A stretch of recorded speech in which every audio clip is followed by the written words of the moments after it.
Have you ever created a TV show, put it on a streaming site, then canceled it after one season, removed it from a streaming site just a couple months later, and deleted any legal way of watching it?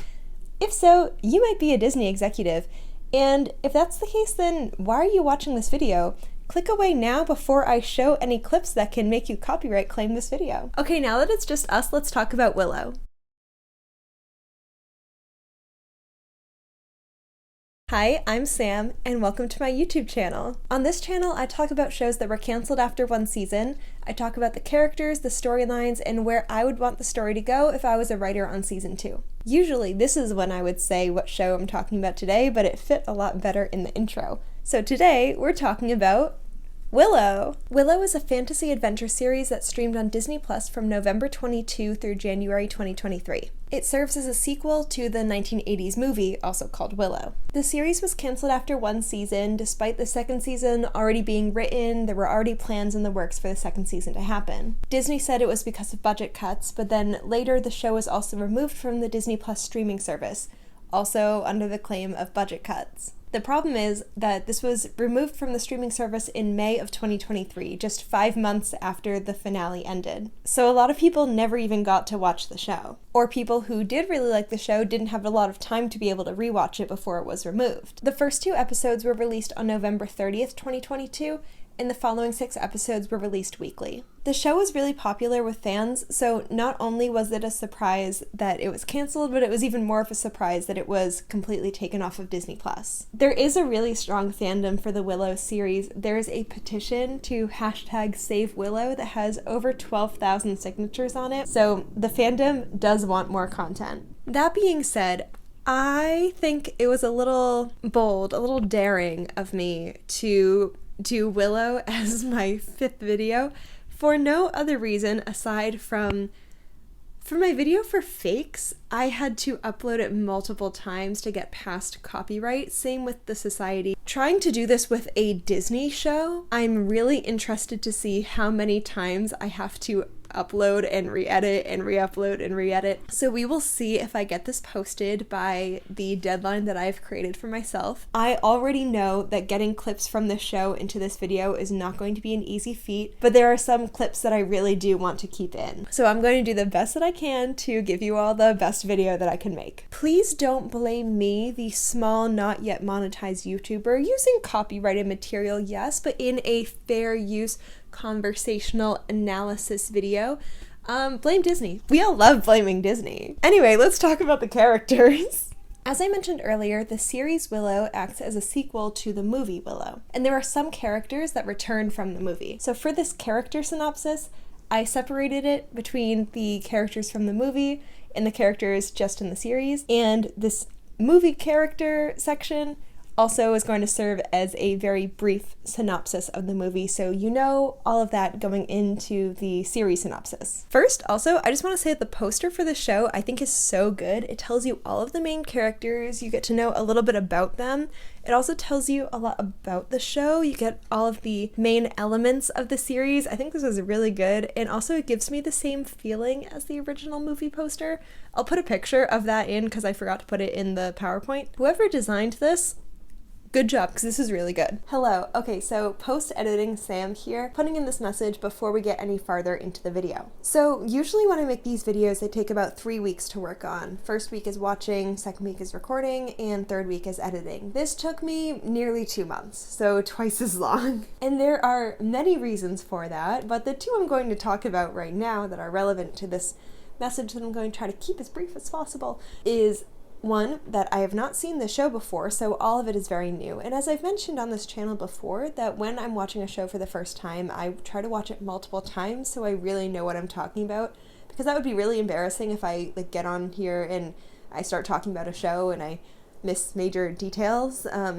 I wouldn't want to be that person, but also because I don't watch a lot of shows in the fantasy genre. So not only was the show new to me, also a lot of the style was new to me. One of the things that I always do whenever I make these videos is before I post it publicly for all of you to see, is I always send it to my sister Abby. And I always ask her, is this okay to post or should I just delete it all right here and there. If it's posted, it means it has the approval. But Willow is Abby's favorite TV show. So because of that, I had somebody who I could send the draft of this video to and who could tell me that I forgot things. Basically, the text that she sent me as a response was like, you lack basic media literacy skills. Like, okay, so she didn't actually say that, but like in sister speak, that is kind of what it felt like.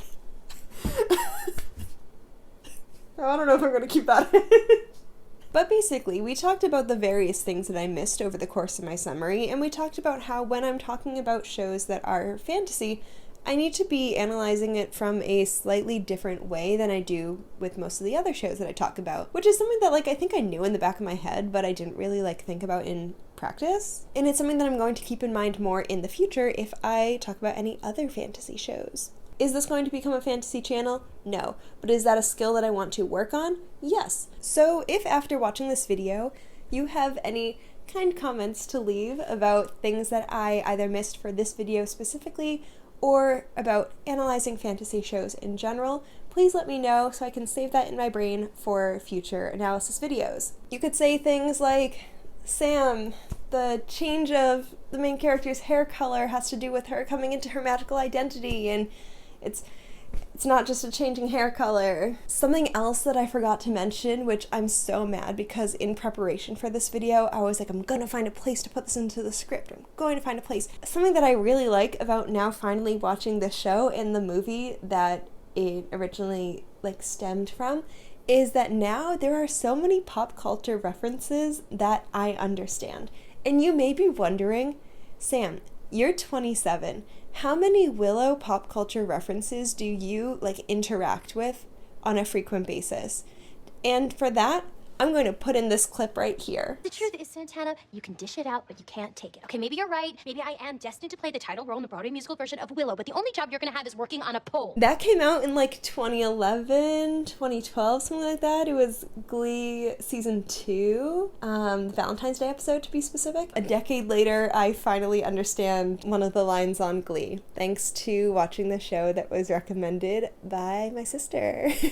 Anyway, okay, let's continue with the summary before this gets too long. Okay, so talking about the characters in the original movie of Willow. We start off with the main character, Willow. Willow is a sorcerer in training whose family finds a baby floating down a river. His village is attacked and everybody suspects that it is a search for the baby. So he is tasked with bringing this baby back to her kingdom. Who is this baby, you might ask? That is Elora Danan. Elora Danan is this like super magical baby. There was this prophecy that foretold that she would take down the current queen, but also that she would unite all of the kingdoms and bring an age of peace. So because of that, Bavmorda, the queen, she is like imprison all the pregnant women. Like, I am not letting a baby take me down. Like, basically that's it. Like as an adult, not as a baby. This baby is going to grow up to be the downfall of her power. Somebody needs to go find this baby, so she sends her daughter, Sorsha, to go get this baby back. So Sorsha is leading this search party, and she also serves as the love interest for Madmartigan. Willow meets Madmartigan while he is on this journey to protect Elora. And at first, Willow doesn't trust Madmartigan, but eventually they do form a team. Also, they're able to take down Bavmorda, and Sorsha and Madmartigan adopt Elora. Okay, so those are the characters in the movie, and that's like the most basic synopsis. Like, that's not all of the information, but like, that's like, knowing that information is what you need to know for the show. And also, all of that is stuff that they will also say in the series. So you don't need to watch the movie to understand the series, but I am glad that I did watch it because they tell you all of this backstory, but it feels a lot more spread out when you've already seen it, and it's not just a character telling you everything. So I personally really liked watching the movie beforehand. But the characters that are introduced in the series, we start with Kit. Kit is the daughter of Sorsha and Madmartigan. Kit is sent on a journey to find her twin brother, Eric, who was kidnapped by these evil creatures. They don't really know where he is, but Kit is like, I'm gonna bring him back. Also in the group is Jade, who is a knight in training. Some summaries of the show say best friend. I would say girlfriend. I would absolutely say girlfriend. They kiss in the first episode. I would say girlfriend. There is definitely a relationship going on between them. Graydon is also a part of this search party. Graydon is the prince from the neighboring kingdom of Galadorn. Kit and Graydon currently are betrothed to each other, a plan made by their parents as a way to unite Tir Asleen and Galadorn as an allied kingdom. And filling out the party is Borman, who previously knew Madmartigan and also knows his way around the various kingdoms. Sorsha has him go on this journey with all of them to sort of lead the way around. Our final new main character is Dove. In the first episode, we see Dove and Eric in a relationship, and Dove also joins that search party for Eric because they are in love and she wants them to be together again. The characters of Willow and Sorsha also return in the series, and I thought it was cute to put the pictures of them from the movie and from the series. There are other characters from the movie who return in the TV series, some of them played by different actors as the characters have grown up. Other ones are just returned as voices, so they're played by different voice actors. I personally really like all of the callbacks to the movie. I think that was really cool. And even though I was watching the movie for the first time just before I watched the series, so it wasn't like I remember this from like my childhood and now I'm watching this. I thought it was really cool, all of the callbacks that they were able to put into the series, and especially through characters. I think that that's really cool. I realized that I actually had one more thing to talk about before we go into the episode summaries, and that is some of the world building. Since this is a fantasy series, there is a lot of world building, and a lot of it we're going to go through as we talk about the episodes. Generally, what you need to know is that there's multiple kingdoms. All of those kingdoms are sort of like doing their own thing, but again, Alora Dannon is going to be the one who unites them all. Until then, that's why Kit and Graydon are getting married, so their parents can use that as an alliance between Tir Asleen and Galadorn. Other kingdoms that are referenced are Kashmir and Nokkmar. We start the story in Tir Asleen. Eric is next in line for the throne of Tir Asleen, and Graydon is next in line for the throne of Galadorn. Okay, so again, very basics of summaries, and everything else we're just going to get to as we're going through all the episodes. Episode 1 is called The Gales. The series starts with a book opening and a voiceover from Sorsha, basically telling us the plot of the movie. A baby named Alora Dannon was born, and Willow and Madmartigan saved her. But soon after the events of the movie, Willow had a vision that an ancient evil would come back for Alora. This would bring an age of darkness, and so that's why Sorsha and Madmartigan hid Alora away and never told her her true identity. Next we meet Kit and Jade, and they are practicing sword sparring, and Kit is saying that she wants to go on all of these far-off adventures. Jade wants to tell her something, but they're cut off before they can have any more of a conversation. We also meet Eric and Dove, who are also interrupted. Both of these pairs are told that the royal family from Galadorn is arriving. They're here in preparation for the wedding, which is happening the following day. Kit saw Eric and Dove together, and she calls him out for being with yet another girl, and Eric is like, no, this is different. That's that KitchenAid, right? That makes those buttered muffins everybody's always talking about? Hey, I happen to be a great admirer for muffins. Yeah, no, I'm just concerned about what she's gonna put in those muffins when you inevitably break her heart. I'm not gonna break her heart. It's different because Dove has this ineffable... Whoa, wait, did you say Dove? Dove, yes, that's what I call her. You know, like the most romantic, beautiful... You don't know her name? Of course I know her name. Yeah? Yeah. What is it? Sorsha and the King of Galadorn talk about the various uprisings that are happening around the various kingdoms, but Sorsha assures everybody that this alliance is going to strengthen both kingdoms and it's the best thing that they can do. Meanwhile, she's hearing this whisper in her head. It's the Gales, they're coming, but she tries to push it away. She goes to this basement jail cell and she's talking to somebody who's down there. She says that she doesn't want Kit to have to marry Graydon. She doesn't want Kit to have this life that she knows that Kit doesn't want. But similar to how Sorsha had to live this life that she didn't want, sometimes you have to do things even if you don't want to. It's just the way that life works sometimes. Or at least that's Sorsha's mindset. Jade tells Kit that she was accepted into a knight in training program, and she's very excited, like this is what she wants to do. But Kit isn't happy for her because this means that Jade is leaving and Kit is getting married the next day. Basically, everything is changing for her.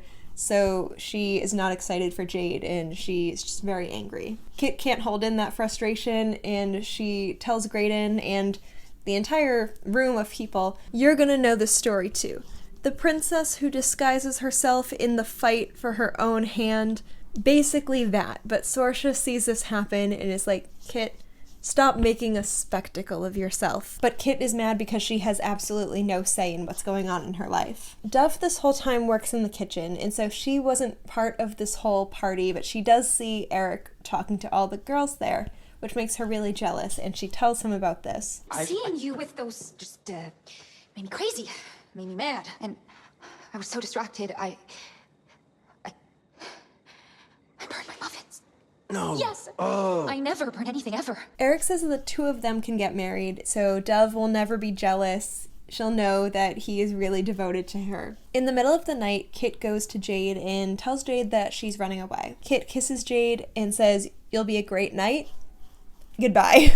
Meanwhile, Sorsha can't sleep because these whispers, they just keep spinning around in her head, and she recognizes the voice of these whispers. It's Willow. Also, these 4 creatures appear in the distance, and one of them releases this like foggy mist over the kingdom, and Jade notices this as she's going after Kit to try to stop her from running away. Suddenly, those creatures, they're in the kingdom, and everybody's fighting. It's a big thing. We find out who Sorsha was talking to in that cell. It was Borman, and she's letting him out so he can go fight. And everybody is fighting at this point, except for Graydon, who's watching like from a tower. Ballantyne, who is a commander who raised Jade after her family was killed, he's injured in this fight, but he does survive. He was injured by one of those creatures. Hold on to that. These creatures leave, and that's when we realize that they took Eric with them. Graydon saw it all happen in the tower and tells us. In case we didn't realize the fact that Eric was gone after the creatures left, Kit volunteers to go after Eric, which Sorsha agrees to,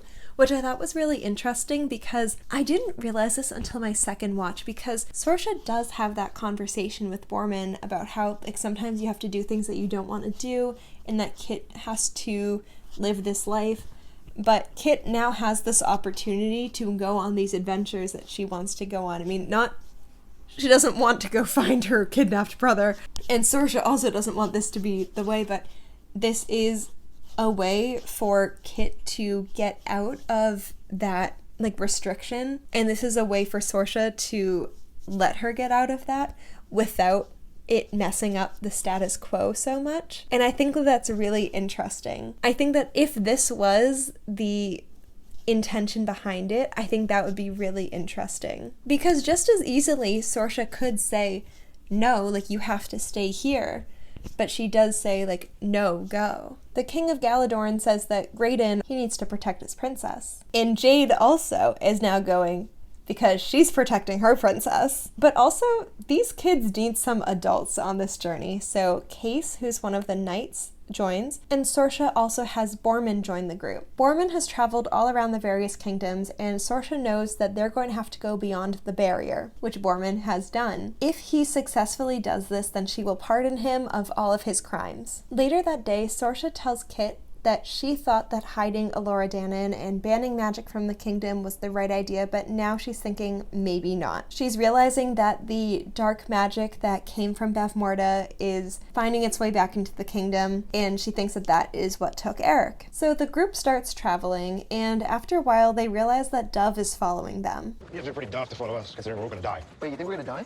I wish someone told me. I'm really scared of dying. Kit doesn't want her to join, but Dove convinces everybody else to let her come along because she says that she'll cook for everybody. But she keeps wandering off by herself, so she's doing her own thing while everybody else walks through this gate, and they see this writing on the wall. Graydon is able to read it, and it says that the harbinger of the worm will awaken from its deep sleep, and it'll come back and bring the darkness, and everybody's like, what is this?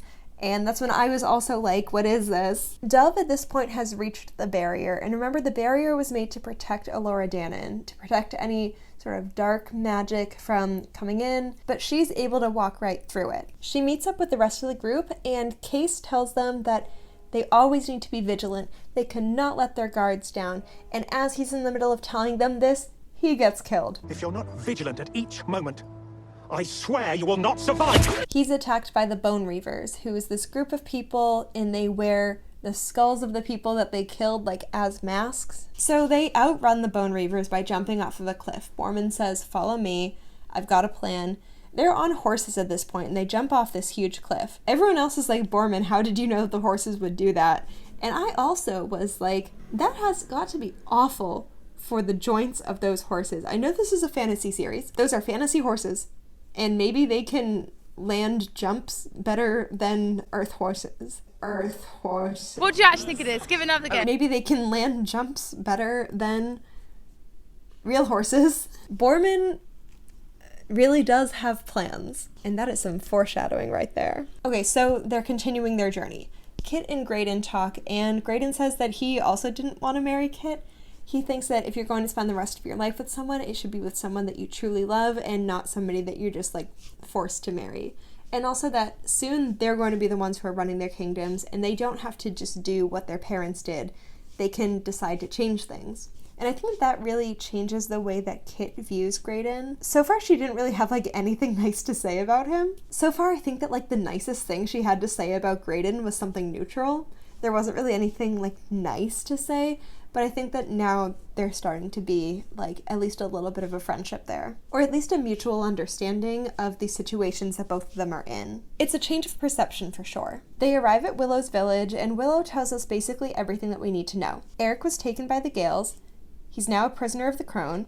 He's in the Immemorial City, and they have to go beyond the Shattered Sea to find him, to which Boorman is like, I did not agree to going beyond the Shattered Sea.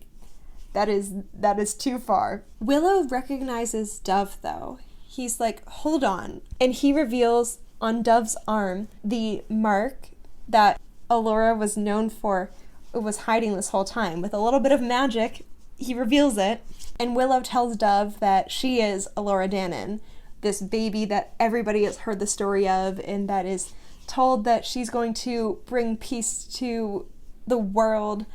And Dove is just like, what? Something that I do for this channel when I'm watching a show for the first time is that in between each episode, I write some predictions that I have. Either predictions for the following episode or for the series as a whole. And when I'm making this video, I like to share some of the predictions that I've made if I think that they are particularly fun or notable that I made them so early on. Some of them are really right and others are really wrong. So here are some of my favorite predictions that I made in between watching episode 1 and episode 2 for the first time. First, I predicted that Kit and Allura were going to continue to fight while on the journey. I could see maybe them not argue like near the end. That seemed like an end of the season friendship, but at the start I had a feeling that they were going to continue arguing for quite a while. They were not going to see eye to eye. I also had a prediction that Madmartigan was going to come back in some sort of way.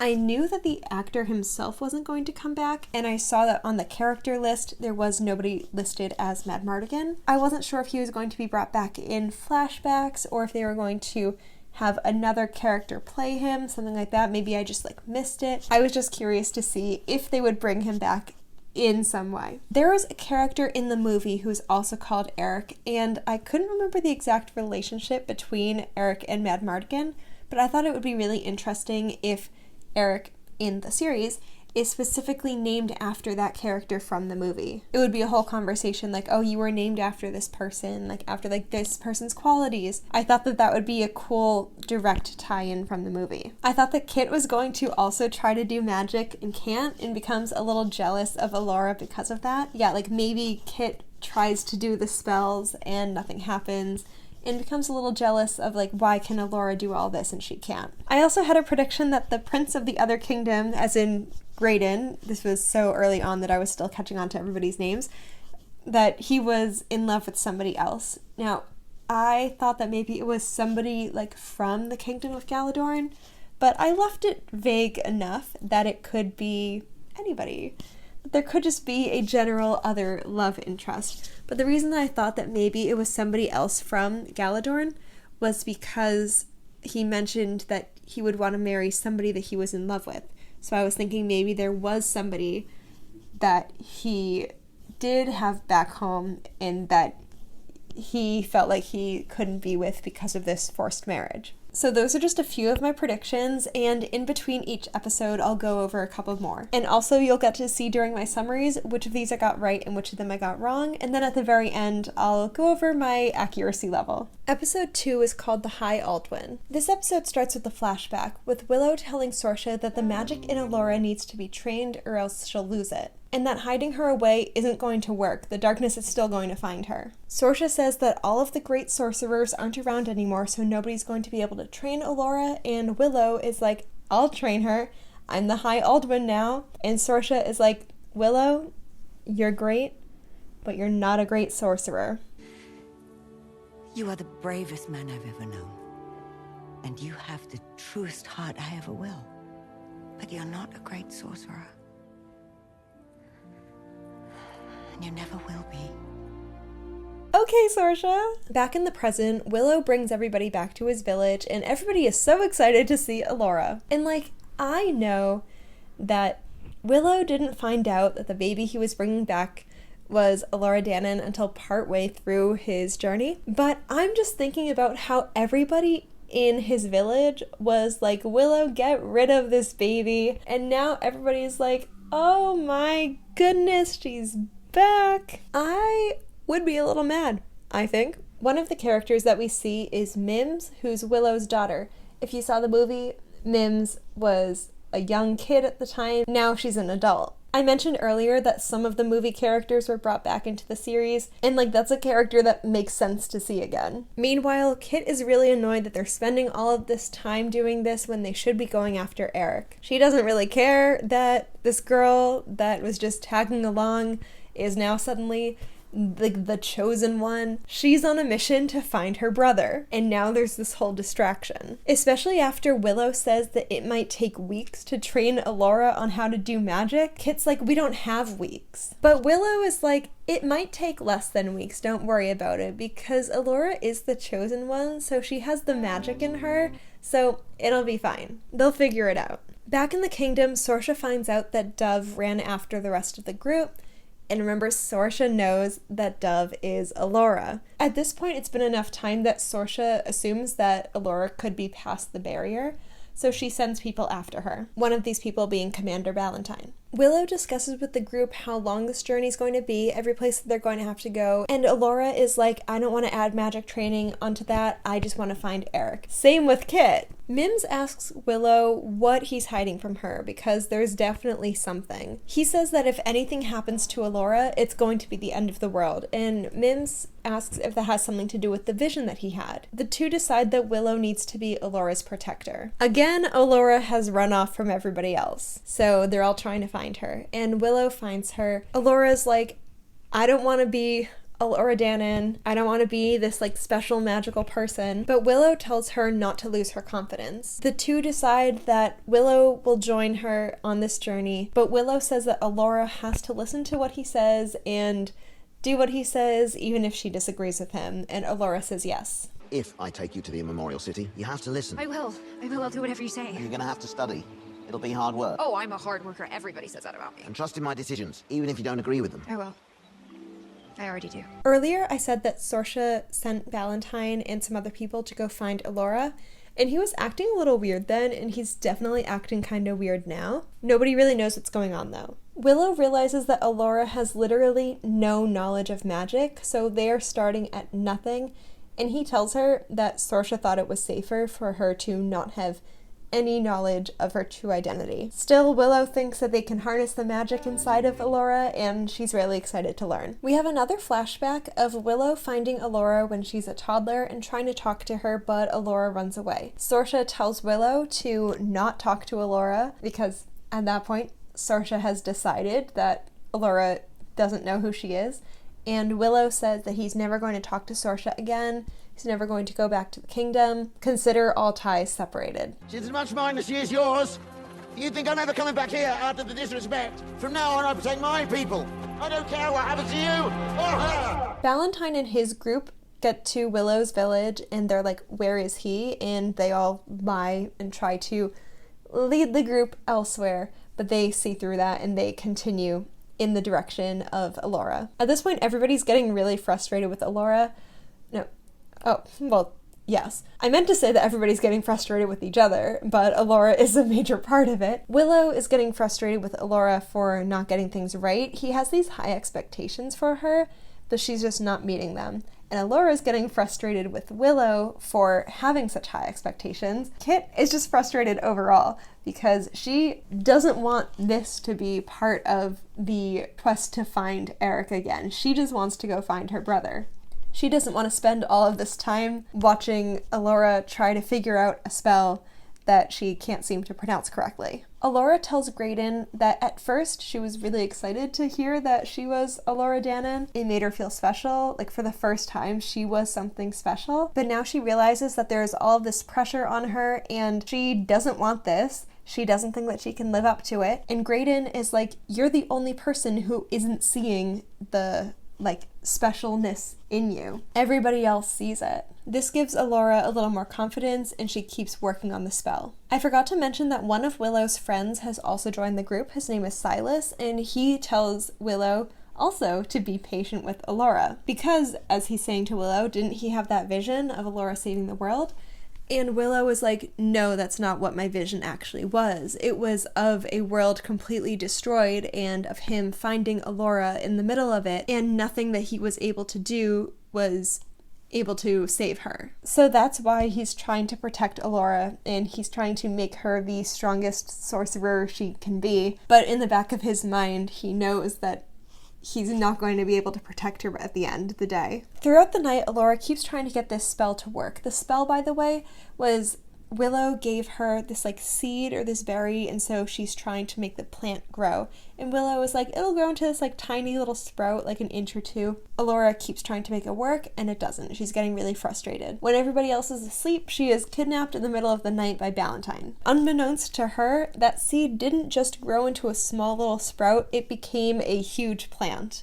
And that's the end of the episode. Here are some of my favorite predictions from after watching episode 2. The friction between Alora and Kit is going to get worse. I know I said that after watching episode 1. I'm doubling down on it. I think that things are going to get a lot worse between them. I think it's going to get a lot worse between them before it gets better. And I think it's going to be one of the main, interpersonal conflicts amongst the group. I predicted that Alora's magic was going to get stronger when she gets emotional, and that maybe that's why she was struggling so hard to connect with the magic and do the spells. Her heart wasn't really in it. Maybe she needed something to fight for. Right now she's not in battle or anything, but if it was a situation where she had to protect somebody, then maybe that power would come out. I predicted that there was going to be a relationship between Alora and Graydon. I was seeing that. I know at the end of episode 1 I said that maybe there was somebody back in Galadorn, but no, I thought that the relationship between Alora and Graydon was going to happen, or that Willow was going to specifically prevent a relationship between the two of them from happening. I also thought that Alora's magic was going to end up being stronger than Willow's, but the two of them were going to have to team up for that end of the season battle. One of them would not be able to do it without the other, but there would just be something in Alora that makes her stronger than anybody else. I also predicted that Alora was going to be found by the group at some point during episode 3. I don't think that they would go an entire episode without Alora. I thought that they were going to find her pretty quickly. Episode 3 is called The Battle of the Slaughtered Lamb. Something that I think I forgot to mention earlier is that Borman knew Mad Mardigan from Adventures in the Past. One specific thing that they were looking for is the Chimerian Cuirass, which is a piece of armor that requires a magical key, but when you're wearing it, it's super protective. And so they were looking for that. At the start of this episode, Borman is telling Kit about it, and at first Kit is like, why are you telling me all this? Just tell me about my dad. But their conversation is interrupted. Remember, Alora was just kidnapped by Valentine, so they need to find her. This is when Kit sees the plant that Alora grew, and so she's like, oh, Alora does actually have magic in her. She was able to do this when Willow said it was just going to be a tiny plant. There is definitely something to Alora. Jade sees Valentine as he's taking Alora away and notices that he's not acting like himself. Willow also finds them and says that, yeah, something's really off with Valentine. Something else is controlling him. This starts a whole fight, and Graydon frees Alora. Willow tries to use magic to save Alora, but Valentine still gets away, taking Alora with him. So they go after him, and they realize that Valentine has been possessed by the Gales. Those were the creatures that came earlier, and during that first fight, when one of them attacked Valentine and they touched him, that was him originally getting infected and possessed by the Gales. So when I said that he wasn't acting like himself and that he's been a little weird, it's because he's been slowly taken over by this dark magic. Willow tells them that while yes, the real Valentine might still be in there, it's going to be really hard to get him back because dark magic is really strong. Meanwhile, Willow's wagon breaks, and so that stops the group. Kit tells Jade that if they have to kill Valentine, then that's what they have to do, and Jade can't hesitate like she did in the earlier fight. And Jade is like, I didn't hesitate. But Kit's like, you always hesitate whenever we spar, and that's why I always beat you. And that's when Kit realizes that Jade let Kit win all of the time. I didn't hesitate. I was trying to save you. I don't need saving, Jade. I can take care of myself, okay? No, you can't. You can't, Kit. Every time we spar, I beat you. What?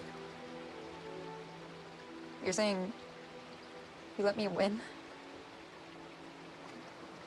Why would you do that? Because, Kit, your mother... She ordered you to be my friend? No, she just asked me to train with you. But only in the beginning, then I did it because I liked it. I never thought that you would be fighting for your life.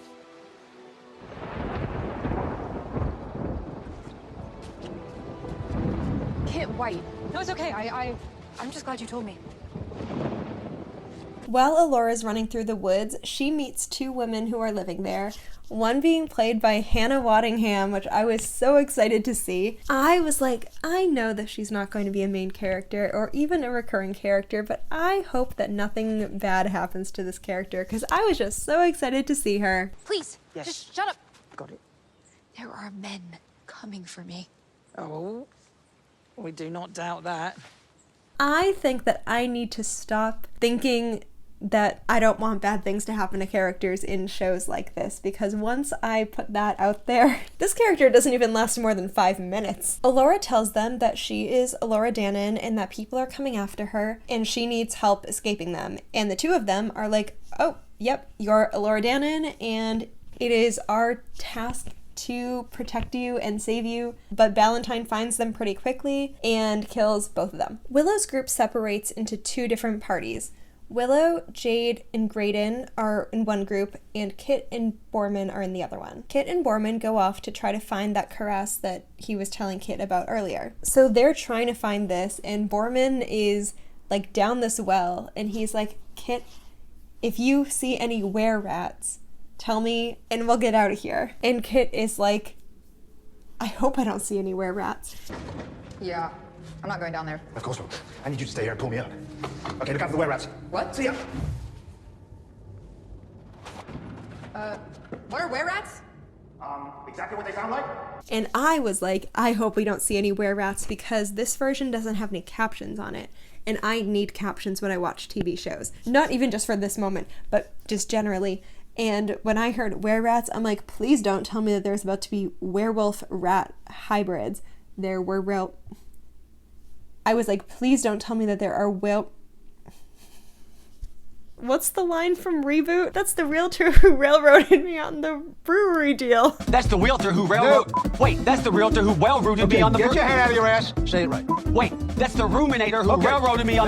Now you're just making shit up. Wait, that's the railraider who railroaded me on... What the hell is wrong with you? Anyway, there's were-rats who are werewolf-rat hybrids. They're able to escape the were-rats, but not before Borman is able to find the key to the cuirass. Alora is with Valentine again, and she's like, I'm not going to follow you anymore. And after she touches one of the knights and it, like, burns his skin, she's like, I am Elora Danan, I am a powerful sorcerer, and I'm going to show you all how powerful I am.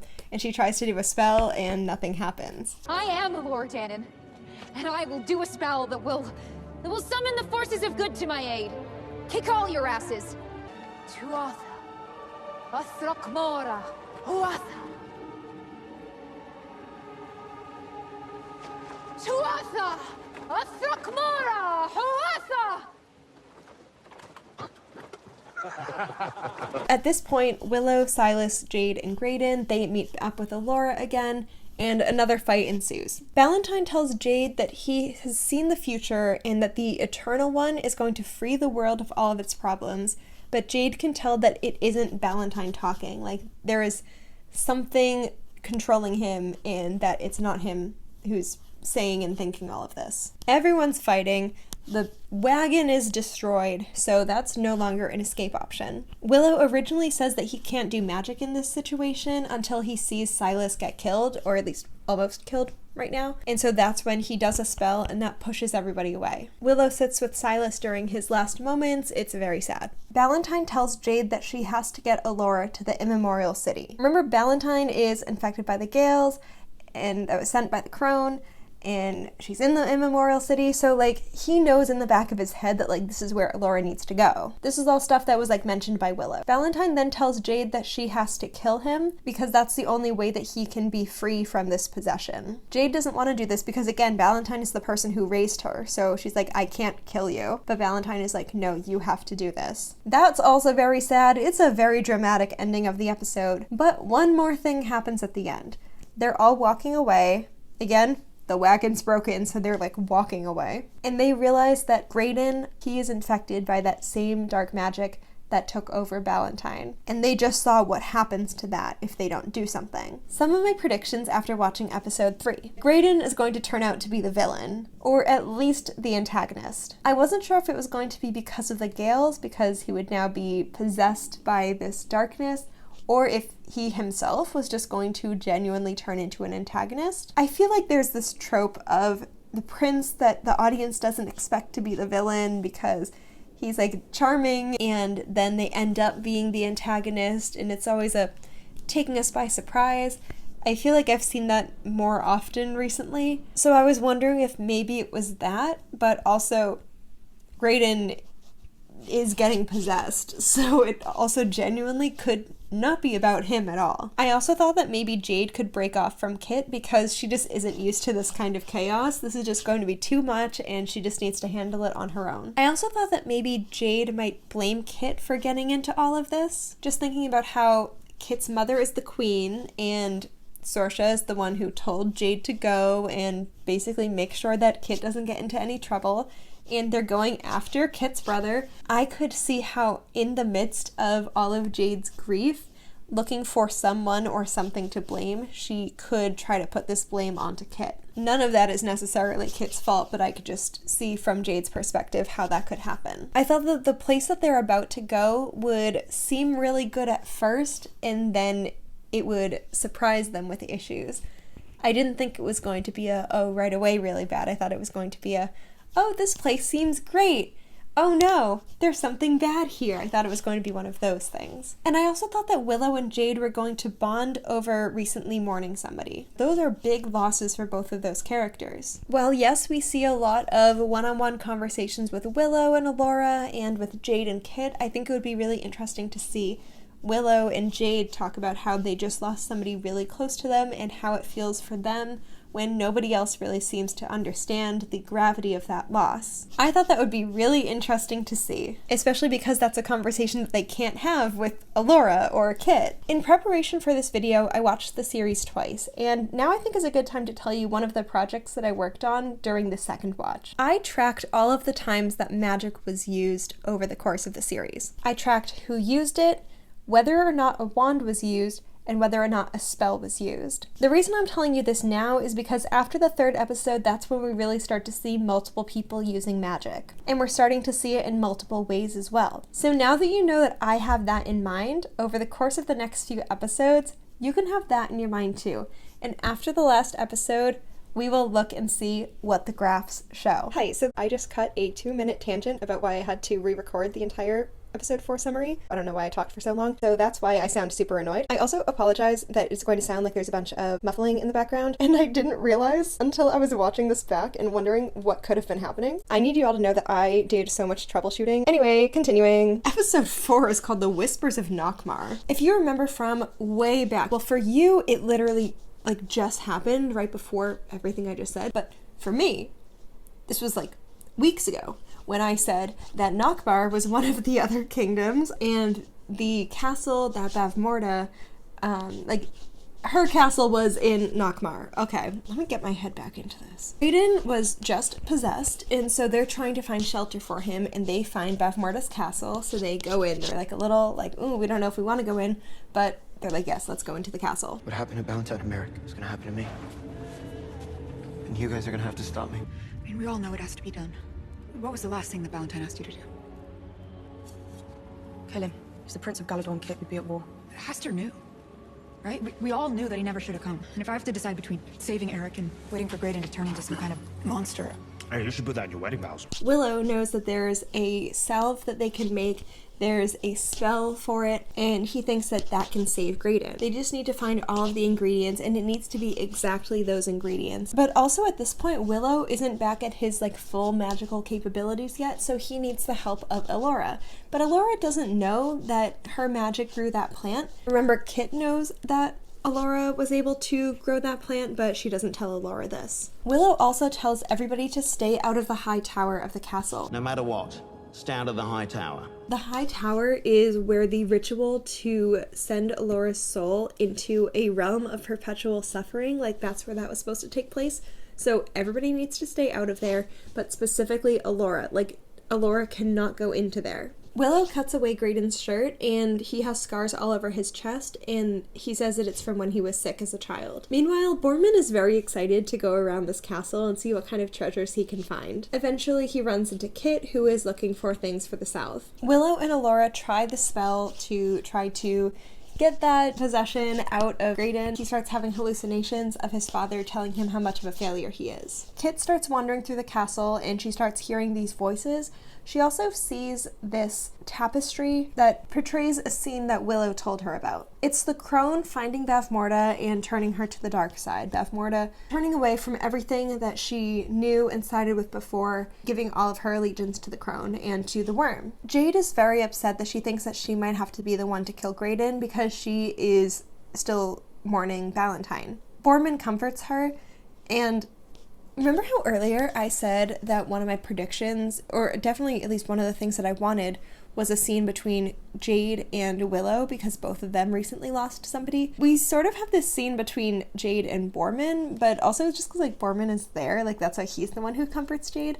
So we don't get the scene that I like wanted in my head, but we still get a scene nonetheless. Graydon is still possessed. He starts like speaking in the voices of the people that like this group is trying to get back to. So he starts speaking in Eric's voice. Eric, we hear you. Love? Is that you? Where are you? I'm in a cell, I think. It's dark and hot. I'm alone. I'm scared. We're coming for you. It's not Eric. Please, it's the Lich. Love. He's trying to break our concentration. No. Don't let him. Please. I can't be here. He tells them not to believe anything that is coming from Graydon right now. But then Graydon starts speaking with Mim's voice, Mims being Willow's daughter. Mims, through Graydon, tells Willow to tell Elora what he's hiding from her. It's not cool. You shouldn't be doing this, Nana. You know how it ends. You can't change it. You can't protect her. Shut up! Tell her the truth. Tell her everything or I Shut up, I say! Shut up! Elora says, like, what are you hiding from me?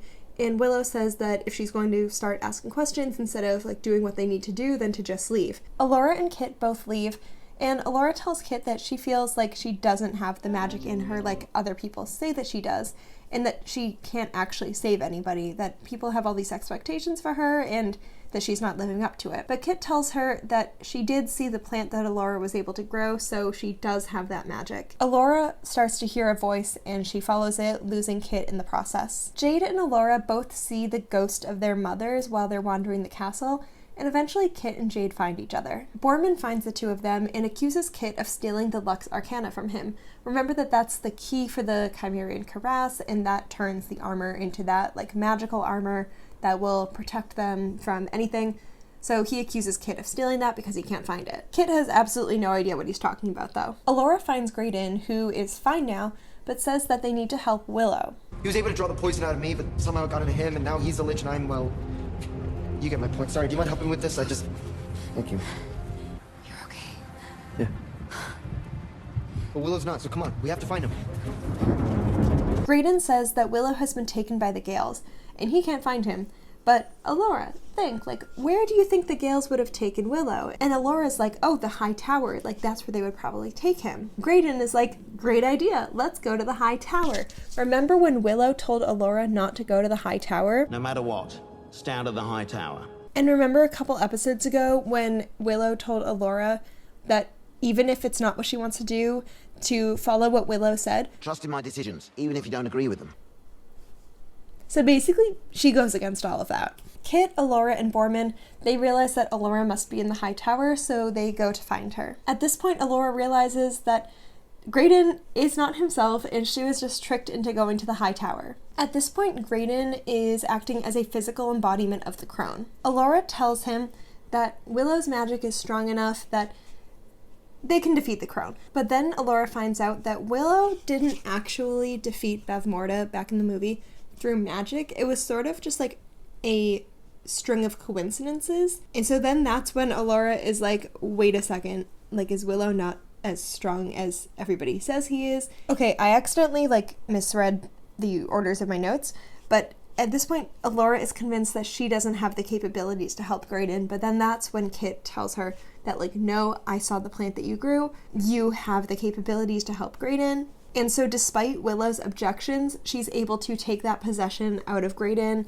and sort of take that on herself. But during this process, she sees this vision of Graydon being possessed as a child and pushing his brother out of a tree. She isn't really quite sure what to do with that information. The group leaves the castle, and Borman realizes that he actually still has the Lux Arcana that he accused Kit of stealing from him. But as they're leaving, the voice of the crone tells the Gales to find the group. Take Allura with them, but kill everybody else. Right at the end of the episode, we see Eric, and he's in this, like, cell, but it's open, and so he's able to walk out, and he starts wandering. Here are some of my predictions at the end of episode 4. I thought that Allura was going to turn evil now that she has been infected by the Gales. A sub-prediction from that is that maybe at least her magic wasn't going to be as strong because of that infection.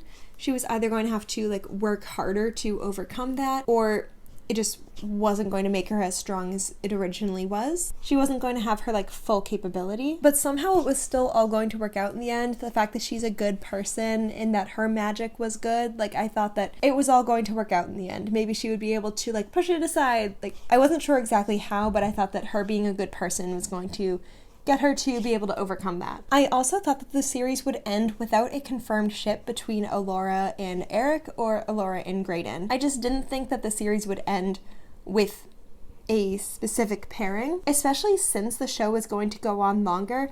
I didn't think it was going to end with the final episode being like, yes, it's the two of them together and not the other one. I thought that it was going to be open-ended and sort of leave the writers space to go in either direction or leave space for a season 2 love triangle to continue. I also thought that at the end of the season, Eric was going to join the group in fighting the crone and the Gales. I thought that they were going to find him and they were going to, like, help him escape, and then he was going to join them, and it was going to be a, like, yes, I couldn't do this on my own, but now that everybody's here, now we're going to fight them.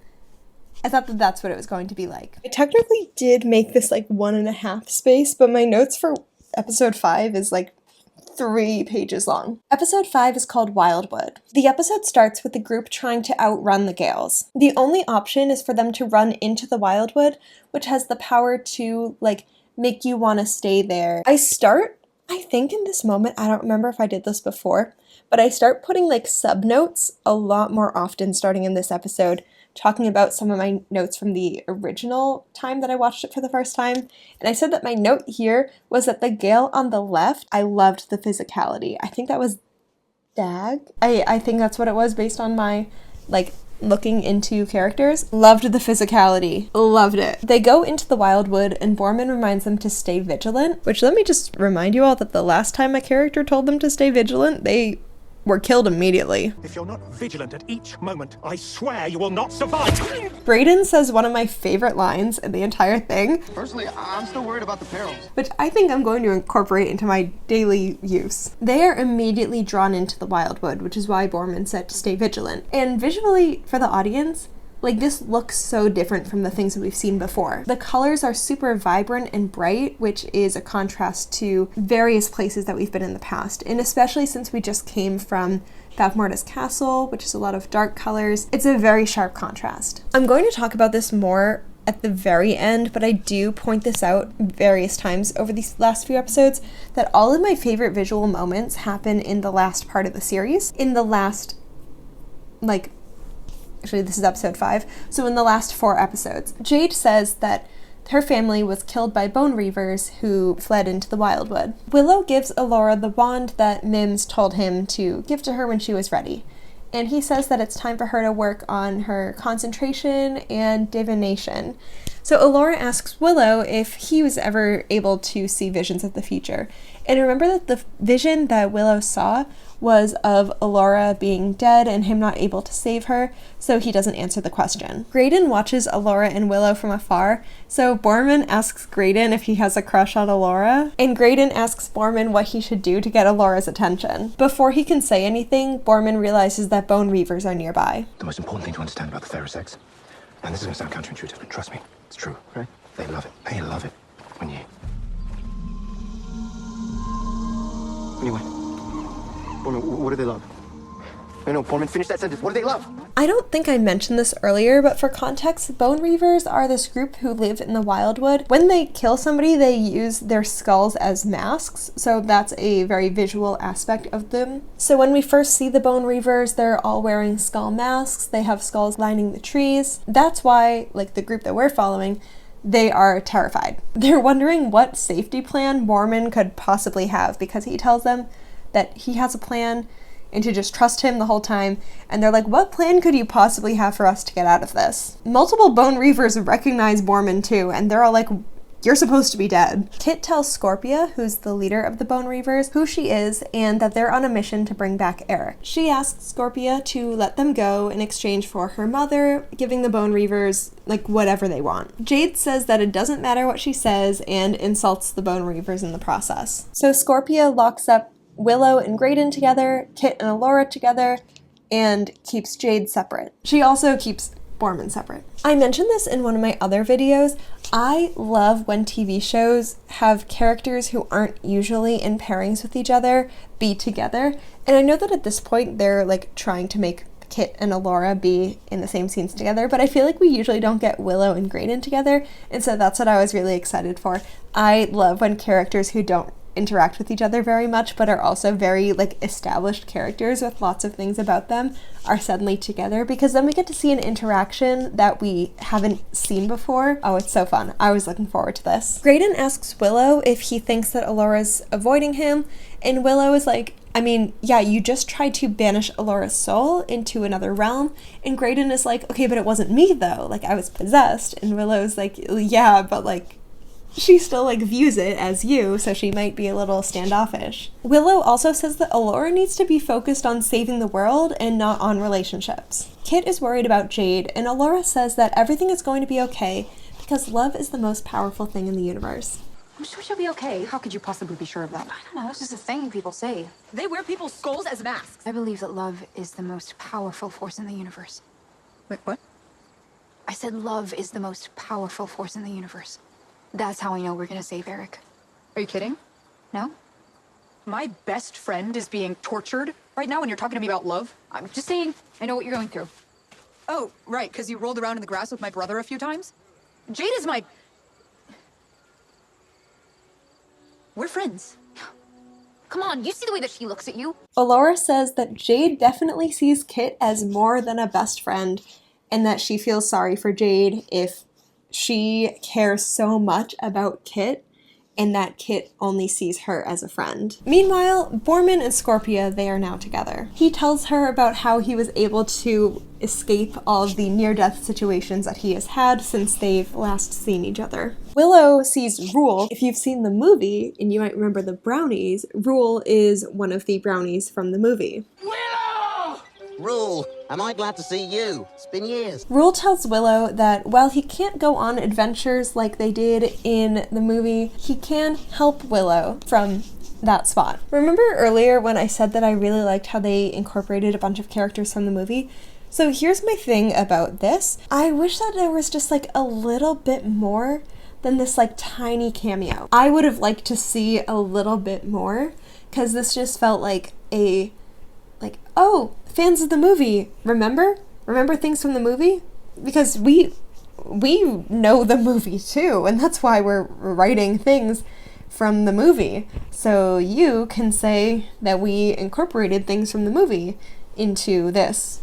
I did like it though. I just wanted more. I think that's the thing. Like, I'm glad that it was there, but I wanted more. Maybe that would have been a season 2 plot. Allura is able to break through the cage, but Willow and Graydon just hear this big noise happening and they think that something bad is happening. Jade is able to untie herself, and so she starts fighting with Scorpia until they realize that the mark on the back of Jade's neck is the same as Scorpia's, which means that they're sisters. Like, everybody in their family has that same mark. So this whole time, Jade was under the impression that the Bone Reavers killed her family, but what actually happened is that Tir Asleen kidnapped a bunch of the kids and raised them as people from Tir Asleen, and under the belief that the Bone Reavers were the enemy. So in fact, it was Mad Mardigan and like his men who killed Jade's parents. The Bone Reavers throw this whole party for Jade's return.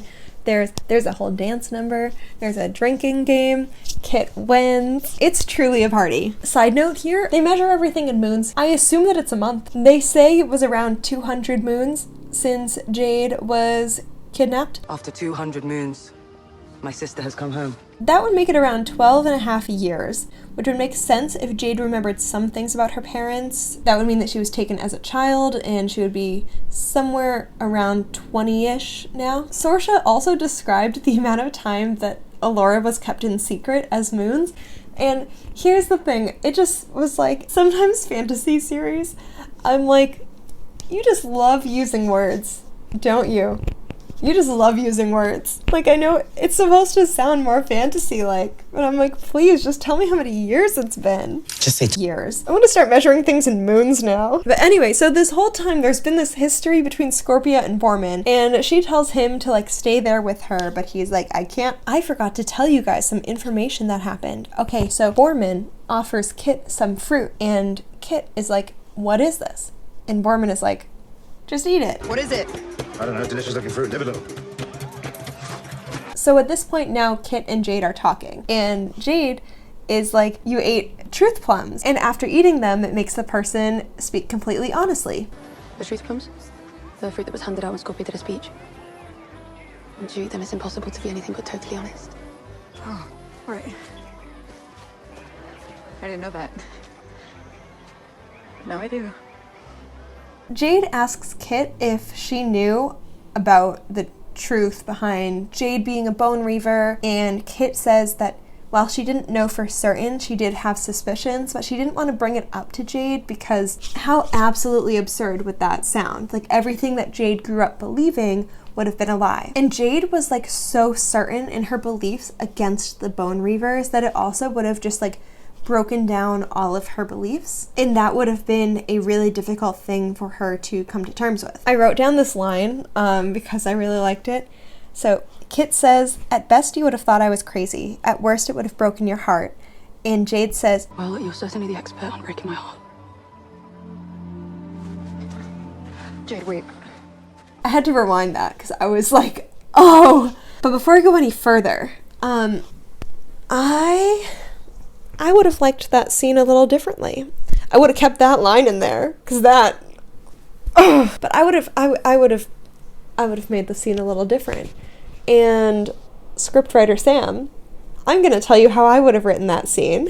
I would have brought up the truth plums a little differently. The way that they're brought up, in my opinion, is a little bit of like a surprise almost.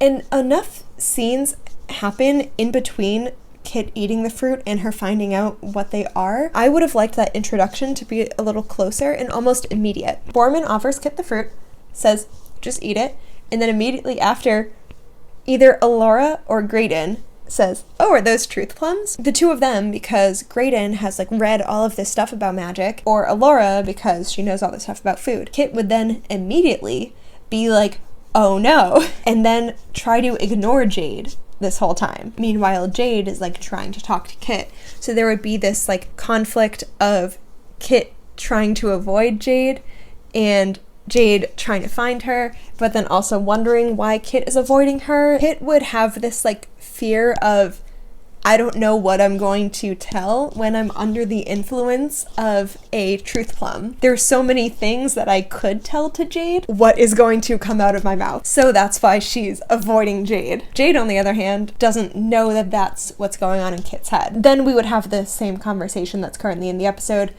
Jade asking about her family, Kit saying what she did, the whole breaking my heart line. Anyway, I would have liked to see Kit having that, like, oh my god, what if I accidentally say something to Jade and it's the wrong thing and it's too much? This is also the only time that we see these truth plums, so that's also why I would have liked to see them like a little bit higher stakes. Because also, the scene between Kit and Jade, yes, Kit is under this like influence of telling the truth, but also it doesn't really seem like there's any sort of like magic going on. It seems like it's just this like normal conversation. I think that also having her have this like little bit of anxiety would have made this magic a little bit more believable, and not have it just be like they're having a conversation and Jade is just asking Kit a question and Kit is answering honestly, because Kit could have just been answering honestly. Anyway, so Alora stops short of telling Graydon that when she kissed him, she more says that when she was removing the possession from his body, that she saw the moment that Graydon pushed his brother out of the tree. He says that he was possessed as a child as well. And Alora says that, like, do you blame all of the bad things that you've done on being possessed? Like, basically, how often have you been possessed, really? Which is something that I've been wondering too. Like, it seems like he's just constantly being possessed. Alora also asks him, like, who are you really? And Graydon is like, I'm still trying to figure that out.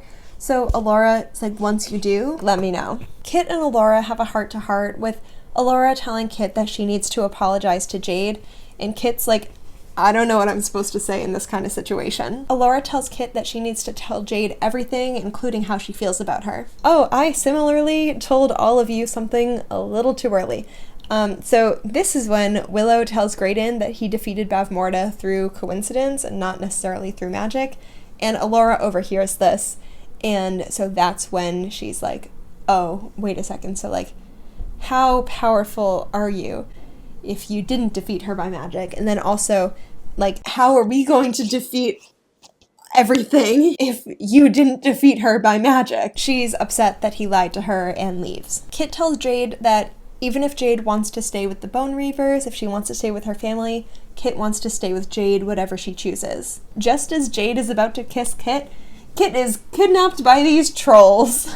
And that's how the episode ends. Here are some of my predictions from the end of episode 5. I thought that over the rest of the series, Kit and Alora were going to become closer, and by the end, the two of them were going to be fighting together. Like, it was going to specifically be the two of them fighting together. I also thought that Graydon's frequent possessions were going to come back. It was going to make him, like, weaker or more susceptible to the crone. Like, something about it was going to come back and be a plot point in the future. I thought that Borman was going to be one of the main people to save the day. Like, at this point, he was one of the, like, core characters that I thought that he was going to play a very integral role in the final battle. I also thought that Willow's magic wasn't going to be strong enough by the end, that it was going to be up to everybody else. It was going to be something along the lines of, like, Willow tried everything that he could, but now he's out of the game, so it's up to everybody else, like everybody else combined, and not Willow at all. Like, Willow is no longer part of the final fight, and it's everybody else besides him. I also thought that Jade was going to have to decide about whether she wanted to stay with the Bone Reavers or whether she wanted to go back with Kit to Tirasleen. Episode 6 is called Prisoners of Skillin. Now remember at the end of episode 5, oh my god, can you guys hear that my jaw keeps like cracking? I hope not. Remember at the end of episode 5, Kit and Willow were just kidnapped by the trolls and brought to the dread mines of Skillin. We'll get to that in a second. The episode opens with Eric in the immemorial city and a storm is brewing overhead. He hears this voice saying, "Join us and embrace your power," and he's like, "No, random voice, I am not listening to you." I don't think I mentioned yet, but I love the visuals of the immemorial city. I think it looks so cool, and we're going to see a lot more of it in the future episodes, but I just wanted to point that out right now. I think it looks so cool. Like, all of the statues, I love it. Okay, so Willow and Kit are in the dread mines of Skillin, and they meet somebody who claims to be Mad Mardigan. They're the only ones who were kidnapped. The rest of the group is now trying to break in to free them.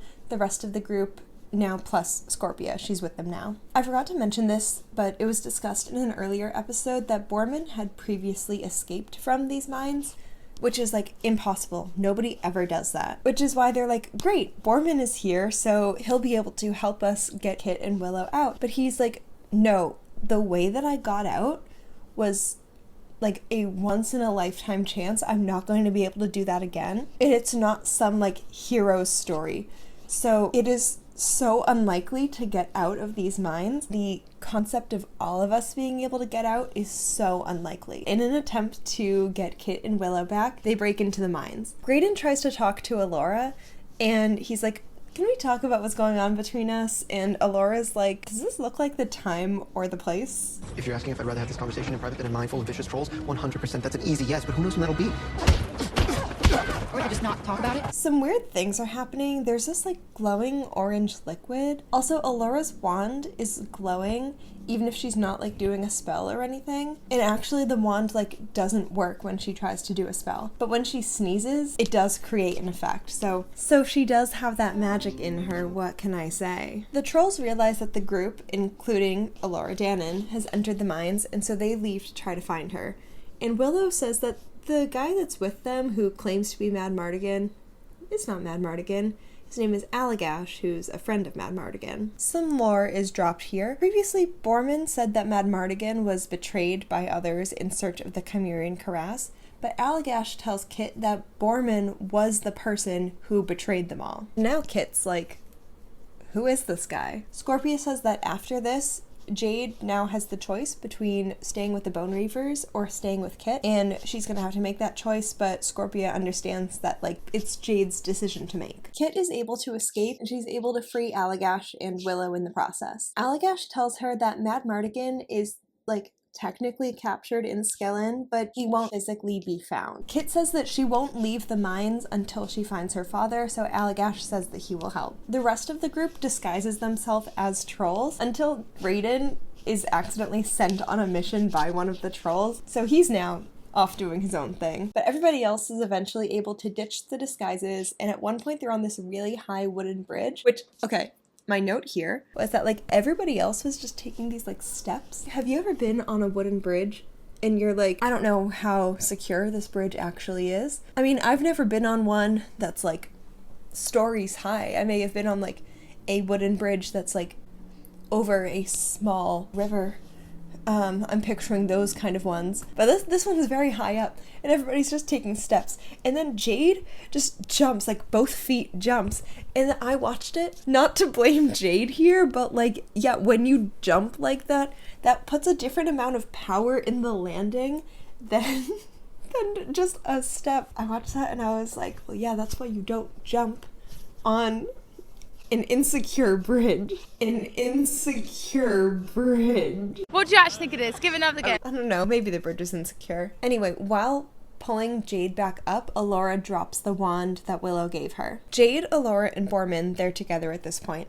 I actually didn't write when Scorpia like separated from the group. But anyway, Jade, Alora, and Borman are together. They ask where he's taking them because they think that they're on a side quest again. Borman just loves going on these side quests, and they're trying to rescue Kit and Willow. He wants to find the Chimerian Cuirass. So they're like, why are you prioritizing a side quest when we are just trying to find our friends? The two groups meet up, and Allagash and Borman immediately start fighting each other. Remember, they have not seen each other since Borman betrayed the group. Allagash brings them to this secret room, and they have to answer a riddle to continue any further. They're eventually able to open the door, which contains the cuirass, which Borman and Allagash fight over. Kit finds her father's sword and hears his voice, and so she tries to follow it into this other realm, but Alora and Jade pull her back and are like, no, don't go into that other realm. But Kit's like, no, I have to follow my father, I have to like go to him. Meanwhile, at this point, like everything is crumbling around them. Mad Mardigan is asking Kit for help, but they're not able to figure out what for. They're just hearing him say help. Borman tells the others that Allagash left, and he took the cuirass, and he also took the Lux Arcana, so they leave. But Allagash is not gone. He fights the trolls, and later gives the cuirass and the Lux Arcana to Borman after it doesn't seem to do anything magical during battle. he's like, okay, I guess we did all this searching for something that isn't actually magical in any way. Allagash ends up sacrificing himself to let everybody else escape. He tells Kit that he must have been sent in this like roundabout way to share a message from her father to her, saying that above all else, she needs to protect Elora Danan because that's what her father wanted to do. The group is so close to escaping the mines and everything is crumbling around them, but Kit is hesitant to go because she doesn't understand why her father's priority was Elora rather than for Kit. I heard his voice. He was calling to me. To me! And I could have got him, I could have brought him back, and I could have finally understood why every time he chose you instead of me. Laura! But now I can't. Please. For what? What, you'll kill me? Hey, Laura, come on! Kit, what are you doing? You're tearing everything down. Kit asks Elora, like, why do you cause all of this chaos? And Elora is like, I don't mean to. And can they have this conversation somewhere else? All the while, everybody's yelling at them to keep going and that this is not the time to have this conversation. As that's happening, the ceiling starts crumbling again and it accidentally pushes Kit underneath the orange liquid and, well, it's solid at this point. Kind of reminds me of like when ice is solid on top but still like liquid underneath. It's basically like that. I wrote here that the scene visually looks so good. I just loved the way that it looked. Kit is now trapped underneath this. Willow tries to get her out with magic, but they can't, so then Elora tries, and she does a somewhat better job, but she still can't. So now Kit is trapped underneath that. Back in the Immemorial City, remember that's where we started the episode, Eric is wandering around and he's getting really dehydrated. He finds this weird orange liquid and he drinks it. He hears somebody shouting in the distance. She asks if he was the one who brought her here, and he's like, I think that whatever brought you here also brought me here. And she asks, are you gonna let me out? And that is how the episode ends. Some of my top predictions at the end of episode 6. I think that Jade is going to pick Kit over the Bone Reavers. That just makes sense of how the story is going to go. While yes, I could see that conflict of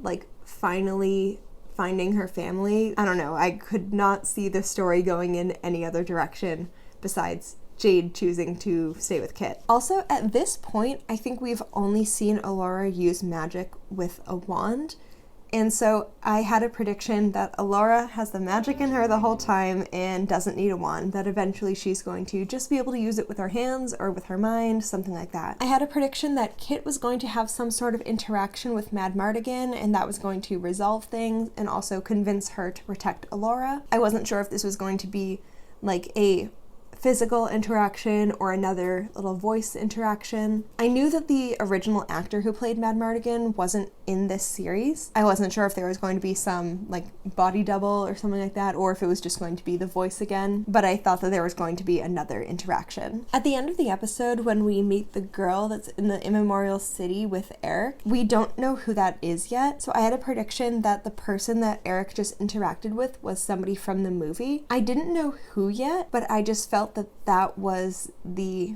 importance of that moment. I also had a prediction that they would be able to get Kit back, but she would have to be like resuscitated by magic, like magic CPR or something like that. I also wondered if the Immemorial City was this like state of limbo, maybe, like it wasn't necessarily a real physical place. This would also make getting Eric back like harder than I originally thought, if he's not in a physical place that they can go to. But if Kit is able to like see Eric when she's in this state, then like maybe it'll give them some hints of where he is physically. But I don't know, I just at this point was wondering if the Immemorial City was real or not. Episode 7 is called Beyond the Shattered Sea. Eric talks to the girl that he met in the Immemorial City. He tells her about himself and asks more about her, wondering why the two of them are there. He also tells her that it's okay to drink the orange liquid, even though it looks kind of weird, that it's okay to drink. I'm going to try to put as many visuals of this as I can. The visuals of this orange liquid I thought was so funny because I did not like how it looked. When it was in any sort of like ground or vessel, like in a cup or something like that, it looked fine. But there were so many instances where they would put their hands in it or they would dip a cup into it. The effects just did not match. It was in those moments that you would be like, oh, that's just water. But the long story short is that it made me not believe that it was anything but water, seeing how it looked in motion. But continuing. He hears Kit's voice, and so he dives after her, like dives into that liquid. But just as they're about to reach for each other, Elora is able to break through the ground and get Kit out of there. Also, Elora's hair is red now, which confused me at first until I realized in the very first episode, Elora says that she bleaches her hair blonde. And that also confused me in the first episode because I remembered that Elora Danan as a baby's hair is red. So also I was like, then why is she blonde? It like finally clicked right now. Basically, like getting Kit back took all of her strength and also took all of the bleach out of her hair. It has since been pointed out to me that the changing of Elora's hair right now is also the moment that she really comes into her identity as a sorcerer. So the group escapes the mines and they reach the Shattered Sea. Borman says that no one has ever come back after crossing it, but Kit says that they need to continue before she collapses. They find a house and they decide to go there so Kit can rest. And they find a man in there that they think is dead, but like, no, don't worry, he's alive. And he offers everybody food. But then he starts to get like confused and mix up the things that he's talking about. People are asking him about his adventures into the Shattered Sea, and he says that anytime that he went in there, like everybody who was with, they eventually turned on each other, and he's mixing up the different journeys that he went on, and basically says that going into the Shattered Sea, it messes with your mind. And because of that, there's really only rumors about what happens out there. All he knows is that there is nothing out there and it goes on forever. Kit tells everybody though that she knows that Eric is out there because she saw him while she was drowning, so she knows that they have to continue. Back with Eric in the Immemorial City, he's now like freezing. The weather there keeps changing and he can't find the girl, so he goes searching for her. She thinks that they found a way out, but Eric tells her not to go and he just drinks more of the orange liquid and he's like, no, let's stay here. So the girl, which, okay, I can't remember if they mentioned her name at this point or not. I know her name. At this point, I've like read everything about it, but I could not remember at what point they mentioned her name. And at this point, I had watched the series multiple times and I was already posting this video later than I wanted to, so I didn't want to watch it again. And all of the summaries weren't saying what episode they mentioned her name for the first time in. In my notes, I just say the girl a lot, and then I finally mentioned her name like later on because I just got sick of it. For now, I just say the girl in the Immemorial City. Hopefully, just know who I'm talking about. You're all getting the visuals, so you can like see things. I'm only getting the visuals like in my head, so I think that this might actually be better for all of you. Anyway, so the girl that's there with Eric, she tells him that in Kashmir, there are rumors of a secret sect that worships an ancient blood magic, and it's called the Order of the Worm. And they started with small crimes, but eventually made themselves known until one day they broke into the castle and kidnapped the princess being her. So that's sort of like the background. Now, there's the Order of the Worm, there's this whole like dark magic thing that's going on. And also remember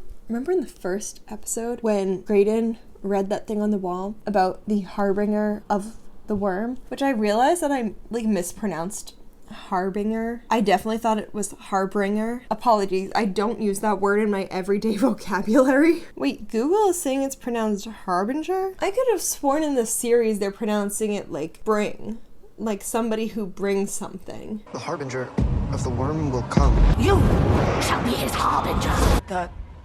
To something and enslave the world. Harbinger. The harbinger. You're doing really good. Thanks. Harbinger. No. Oh my god, okay. Oh, this is embarrassing. Anyway, so the main group wakes up in the cabin and the old man offers them breakfast, and then they debate whether or not they should go then or whether they should wait an extra day. But Graydon knocks the old man out and says that they need to leave right then. The Gales have reached the cabin, so they escape on this like water sleigh thing, and it's led by a creature called a mudmander. Graydon really likes this mudmander.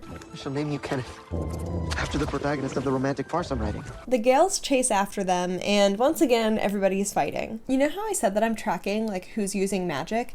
Graydon now has a wand, and he's using magic too. Well, he's using his flute, like, as a wand. Willow says that that actually is something that is used frequently in magic, people using a personal belonging, and that can be a conduit for magic, which is interesting. So a new character has entered the chart, and he hits one of the Gales. They manage to escape, but Allura realizes that the crone is coming for her. Allura and Willow practice for the big end-of-season battle, and Kit and Jade also practice. Allura isn't the only one that needs to get ready for a fight. This time, don't you dare hold back. Watching them like fighting with the swords without any sort of protection on, I said that it reminded me to when I see people zipping through New York City traffic on bikes without helmets. Seeing them spar without any sort of armor, it made me nervous. What if you accidentally hit somebody? I don't like it. This is the moment when Kit tells Jade that she loves her and the two of them kiss. I didn't realize it until this moment, and I wrote this in my notes, that visually, this is my favorite episode. I'm going to talk about that more later though, but like this is when I realized that I'm like, the visuals for this episode are so good. Allura keeps getting frustrated that Willow is pushing her to do better, and she just feels like she's not meeting the level that he's expecting from her. Eventually, he's able to push her emotionally, and she's able to see a vision of the crone, resulting in her finding the full capability of her magic. Back in the Immemorial City, the girl kisses Eric, and he says that he wants to go home, back to Dove and back to the rest of his family, and she says that she knows a way to leave,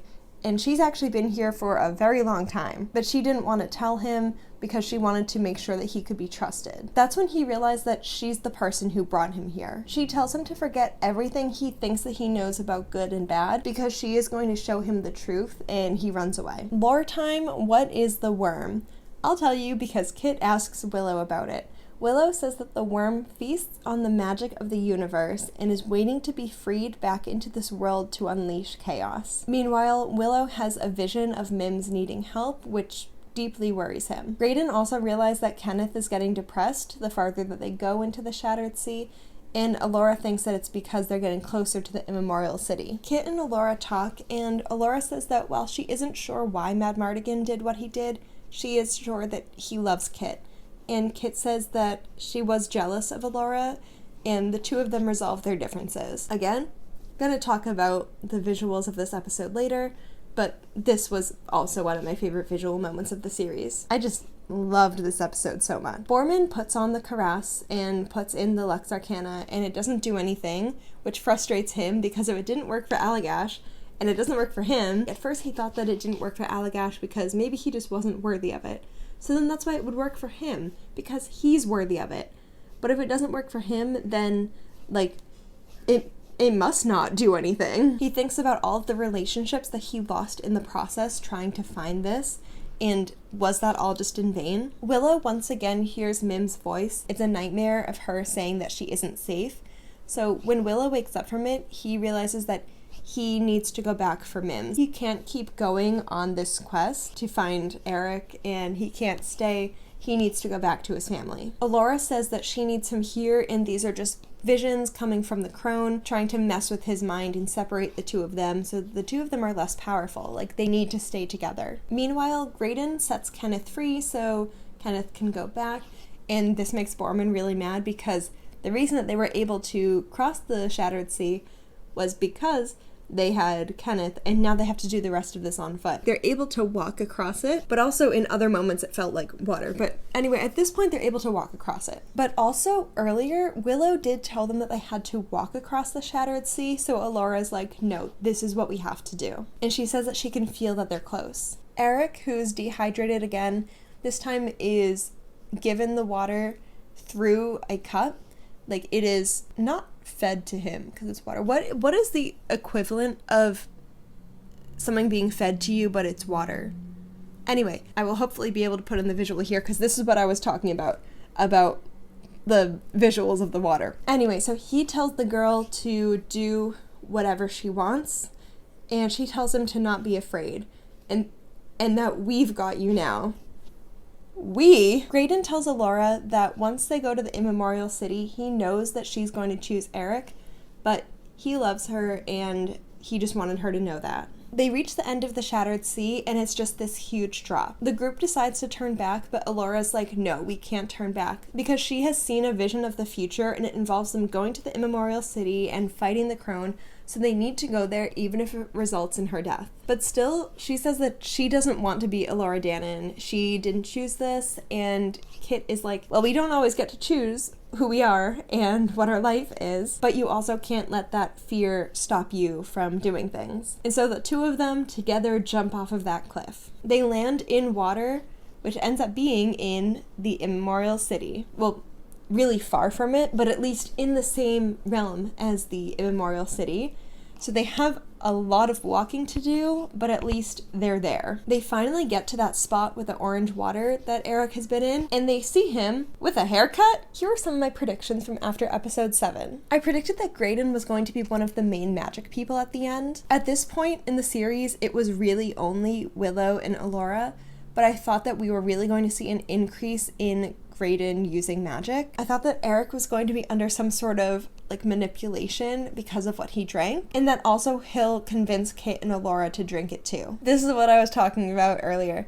I had a prediction that there was going to be one more special effects moment that I point out in my notes as being bad. I just really did not like that. But anyway, again, nothing to do with the plot. And again, I said that this was visually my favorite episode. And spoiler alert, episode 8 too.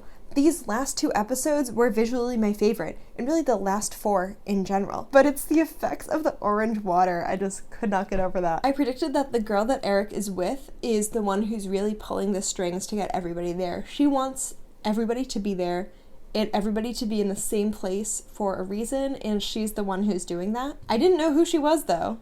I didn't realize her importance in any way. Well, I knew that she was important, but I didn't know like who she was any more than that. I just figured that she was the one who was trying to get them all there. Also, I predicted that after they drink that water, they're going to be stuck there, but somehow this group will be different. They're going to be able to escape despite drinking the water.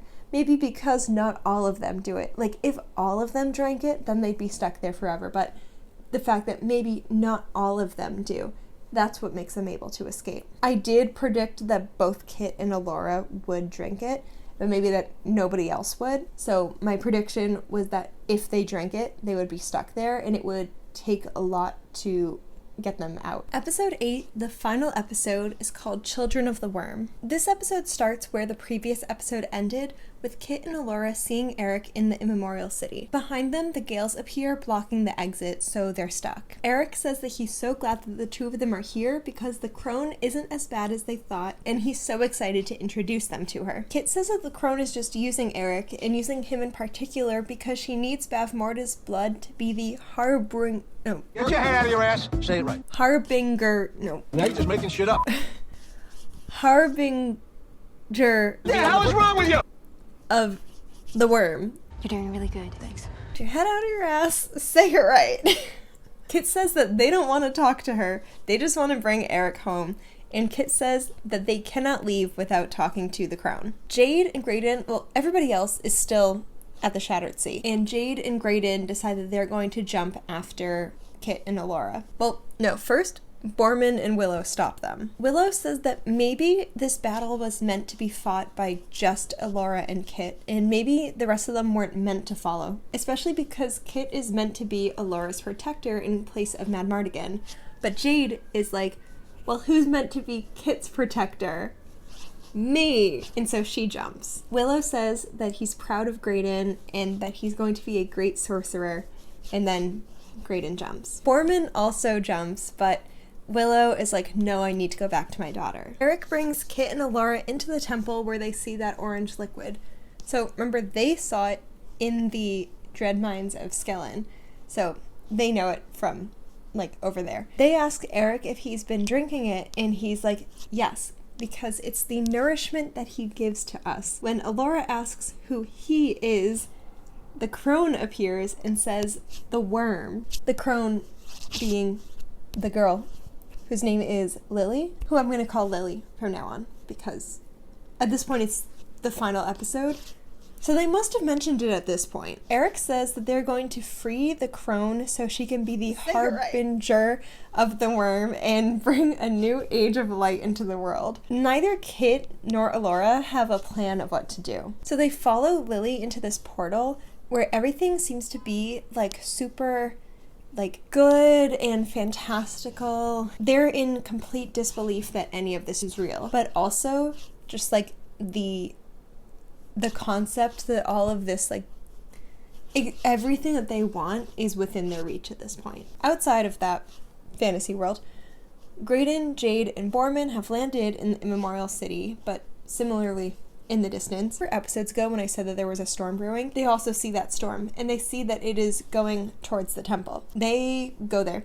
They make their way, but the door's closed, so they're trying to figure out how to open it. Graydon tries to use magic, but the storm turns Borman into stone before they can get inside. Kit, inside of this fantasy portal, talks to her mother, who apologizes for trying to force Kit to be someone that she isn't, and to try to force her into this life that Kit doesn't want to live. But now Sorsha has the opportunity to allow Kit to live the life that she wants, and offer Kit the freedom that she's been wanting. All she has to do is drink this orange water. Similarly, Elora talks to Eric, who offers her the chance to go back to who she was before finding out that she was Elora Danan. She says that Eric can't change who she is, but he says that the worm can, and he offers Elora a goblet of the orange liquid. Meanwhile, Kit hears her father's voice, like, asking for help again, and he says that she needs to protect and to fight for Elora, and that he's proud of her, which breaks Kit out of this trance and back into reality. Again, saying that these last 2 episodes were visually my favorite. The color difference between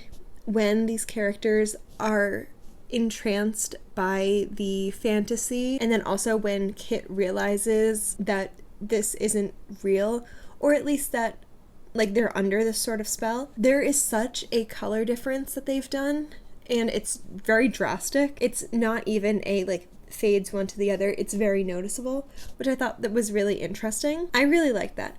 I could see that some people may have wanted to make it less obvious, but I think it worked. I think the obviousness really worked. I mean, like, similarly, I could also picture it being done less obviously, but anyway, back in Kit's little alternate portal trance. No, she's just broken from the trance. So Kit runs to Eric and Elora, but by the time she gets to them, the crone, as Lily, has taken their place, and she says that Elora has already made her choice and that the Great Awakening has begun, and Kit turns to stone. In Elora's, like, version, she and Eric are getting married, and Kit is in the audience. No, the seating, not the audience. Anyway, you know what I'm talking about. So it's very clear that, like, both of them are in their own, like, alternate reality. It's not just, like, one thing. Something that I thought was really interesting, though, is also that Elora is blonde again, which this is the detail that confused me at first. I already mentioned that the whole hair thing confused me at first. Then I remembered that this whole thing is her going back to before she found out that she was Elora Danan. So her changing her hair back to the way that it was in the first episode makes total sense. So Elora is just about to kiss Eric, and she says, "You know what? I don't think I'm into you anymore," which made me laugh. The crone says that if she doesn't marry Eric, then everyone she loves will die, but Elora is not changing her mind. Also, okay, so right here, they're doing this thing with the camera where Eric and the crone are being shown on an angle. Not Eric always, though. The crone always, but only Eric sometimes, which I think is interesting. I was trying to figure out why certain moments he was on an angle and other times he wasn't, because it was clear that the reason that they were being shown on an angle while Elora was being shown straight was to show how, like, tilted the world was getting. But I think it was slightly too angled. I was a little distracted. I took a picture on my phone and then I turned it to see the angle. It is a 42-degree angle. Maybe it's fully 45 degrees, but at least from the way that I tried it, it was 42 degrees. I feel like that's a little too much. But at the same time, like, I understand why they would show everything on such an angle, because it feels like the world has gone backwards, basically. Like, Allura is trying to get out of this world where everything is off kilter. She's starting to see it the way that it is. So it makes sense for it to be on such an angle, but at the same time, as somebody watching it, I'm like, this is a little much. This is a lot. But anyway, this is all interrupted because Willow appears. He did follow everybody, which I wish that we saw a little bit more of him having this conflict about whether he follows everybody versus whether he goes back to Mims, because this now all happens off camera. The last time that we see Willow, he's like, I need to protect Mims. So now he's like, I need to protect Allura. So there's a very quick, like, jump. I would have liked to see more, but also at that point, all of the other characters had gone to the Immemorial City, so it would have been just a Willow scene. But also the show was called Willow. So let's see another Willow scene. Anyway, continuing, Willow has followed them, and he's the one who breaks Allura out of the trance. He's also able to get everybody out of the stone selves that they've all been turned to. But this also leads the crone into turning into her other form. No longer Lily. This is like her true form. Allura finds her wand and tries to hit the crone with magic, but Eric blocks it in an attempt to protect her, and he's hit by magic instead. Also, Allura's wand is knocked out of her hand. Eric, at this point, like, his allegiance is to the crone, so he is still trying to protect the crone. He is going to fight against everybody else. My prediction earlier that he was going to fight with everybody else against the crone, that one was wrong. Instead, it's everybody fighting against the crone and also Eric, kind of. The crone says that Allura has the power to fight her, and the magic is in her, but she just doesn't have the emotion and the passion to fight. Graydon does, however, and he tries to fight the crone, but his skill for magic just isn't strong enough, and the crone sends him into another dimension. So the crone breaks Allura's wand and drops it into the water that I seem to have a problem with. Allura runs after Graydon, who, remember, was sent in through the portal that originally was the, like, other world that Allura and Kit walked through. But when Allura looks through it now, there's just destruction everywhere. It's no longer this, like, fantasy world.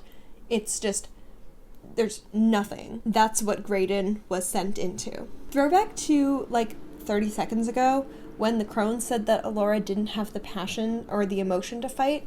Now she does. Allura asks Willow what made him change his mind and follow them, and he says that he was meant to fight next to her. Remember how also earlier he was saying that maybe this fight was meant to just be Allura and Kit? He changed his mind and agreed that he was meant to fight with her. Borman gives Kit the Chimerian Cuirass and the Lux Arcana, saying that it didn't work for him because this isn't his story. So he gives it to her because maybe it'll work for her. And it does. This is now the super armor that has been rumored about. So now Kit is fighting with this super armor that her father went searching for. Everybody's fighting at this point. Allura's fighting the crone. Willow and Borman are fighting the Gales. And now Kit and Jade have found Eric. And Kit doesn't want to fight Eric, but at this point he's, like, so brainwashed by the crone that, like, they don't really know what else to do. Kit tries to reason with Eric, but he's so brainwashed that no reason is going through. Allura is starting to get really defeated and wonder if she's really powerful enough to defeat the crone. Willow gets into Allura's head and tells her not to be afraid. She is able, though, to kill the crone, who returns back into her form as Lily. And she tells Eric that now he is the harbinger of the worm, and they kiss, giving Eric the crone's power. Oh, wait, this is when Kit gets the Lux Arcana, but anyway, already happened. Okay. That's happening back with Eric. So Kit now has the Chimerian Cuirass and the Lux Arcana, and she has to fight Eric, but she doesn't want to. He says that if he has to kill Kit to get to Allura, like, he will. And so now Kit is like, well, I don't know what I'm supposed to do because I don't want to kill Eric, but he's now threatening me. Allura says that they don't have to kill Eric because love is the most important thing in the universe. Remember how she said that to Kit earlier? Willow breaks off the, like, magic part of his staff. I wrote that in my notes. I mean, like, is there really a magic part of the staff, or like is the whole thing magic? But it's like the part of it that glows. Anyway, so she tells Kit to talk to Eric because if he's somewhere in there, then she might be able to reach him. And she is. They're able to push all of that out of Eric and get him back. Meanwhile, Borman's back, and he finds Graydon's flute and gives it to Allura, and Allura says that they will tell everybody how brave Graydon was, and they will make sure that it doesn't go without, like, saying that he was a major part in this fight. So the group was pretty successful in their journey. They got Eric back, they defeated their crone. Yes, Graydon did die after being sent to another dimension, but other than that, things went pretty well. So they're leaving the temple, and Jade looks back wondering if the worm is still in there, and Allura says, yes, it is. But rather than fighting it now, Willow says that it will come after them. Still, something is making Allura hesitate leaving, but Kit calls for her, and they all start the journey home. But that's actually not all. There's one more scene. Because of course with all of these shows that were canceled after one season, there's always one more scene at the end to open up what will happen in the second season, and it always changes everything. Like with the society, we find out that they may have been dead the whole time. With Fakes, it was Guy becoming a whole part of the story. What else have I done videos on? Anyway, remember how the crone sent Graydon to the other side of the portal and Allura didn't see anything? All she saw was the destruction. So Graydon is there and he's alive. They all left thinking Graydon was dead. No, he's still alive. He's surrounded by all of these like dead soldiers, but he sees Allura and goes to her. She says that this is the dawn of the next age of this world and that Allura can't lead the world into the light alone and she needs somebody by her side. And she says that she wants Graydon to be that person. Behind Allura now, we see a ton of all these creatures who are ready to fight. But then that's not all. After all of the credits, remember how in the very, very beginning, in the first episode, it starts as a book being opened and sort of telling a story? That first book is closed and put on a shelf, and it's seen as a set of 3. So this was supposed to be like a 3-season show. This is the first of 3. So what happens in the other 2 books? Now that we've watched all the episodes and we've heard all of my predictions, let's see how accurate I was. I made a total of 47 predictions over the course of the series. 22 were correct, 17 were wrong, and 7 I categorized as sort of, and 1 was unclear/unanswered. That is a 47% accuracy rate, not even counting the sort ofs, which I just want to say I think that is pretty good. The one unanswered one is whether Eric is or isn't named after the character from the movie. It makes sense for the character in the show to be named after the character from the movie, but we never get a specific, like, yes, this is it. So I left it as unclear, unanswered. Maybe we would have heard more about that in the second season. There are 2 predictions that I originally put down as no, but during the editing process, I changed to sort of, so I wanted to talk about that as well. I put down Graydon's frequent possessions is going to come back as a major plot point as a no, until I started editing this and I realized that, like, it kind of does actually. I think that Graydon's, like, frequent possessions does play a role in the story, and I think that they were going to go into it more in the future. I think that they just didn't go into it as much at the end of this season, so that's why it felt like a no for me at first. But just because that was a no at the end of this season, like, yes, my predictions were for what we see in the series, but if we see the seeds of something for the future, then does that count as a yes or a no? So I put it as sort of. I also put Allura's magic becoming more powerful when she's emotional originally as a no, because over the course of the series she has to learn how to do magic. It's something that is a skill that she develops. But during the final battle with the crone tells Allura that she has the skills for magic, she doesn't have the passion for it, and that's what Graydon has. That's when Allura gets the emotion to defeat the crone, when the crone sends Graydon into the other realm. So her power does get stronger when she's emotional. It just wasn't the way that I was originally imagining it. So that's why I also put that as sort of. But I think that both of those predictions had room to be correct if it's interpreted a certain way. But they also weren't completely correct. But long story short, I think that's a pretty good accuracy. As I mentioned earlier, I also tracked all of the times that magic was used over the course of the series. Magic, by the definition that I used, was used 44 times over the course of the series. Here's how I defined it. It had to be somebody using magic from themselves on screen. It couldn't just be magic existing in the universe, it had to be them actually using the power of magic. So like Allura doing a spell would count, but them eating the truth plums and that causing them to be more truthful, that wouldn't count. So yes, technically I'm not counting every single instance of magic. You may think that this number is either really high or really low, depending on how much magic you think is used in the series. What I did is anytime that there was a big sequence of a lot of magic being used, I would separate it as if things were being done differently. If it was all the same thing, then I counted it as one instance of magic, but if something changed about it, then it would become two different instances. During the big training sequence, when it was just back and forth of using magic with a wand, but no spell, that all counted as one. But then if a spell was incorporated, then that would count as a second one. So yes, technically I didn't count every single instance of magic, but in a world where magic exists, that would be impossible to count. I made multiple charts to show this, and the first one is a breakdown of which characters use magic the most. It was actually very close until the last few episodes, but Allura is in the lead,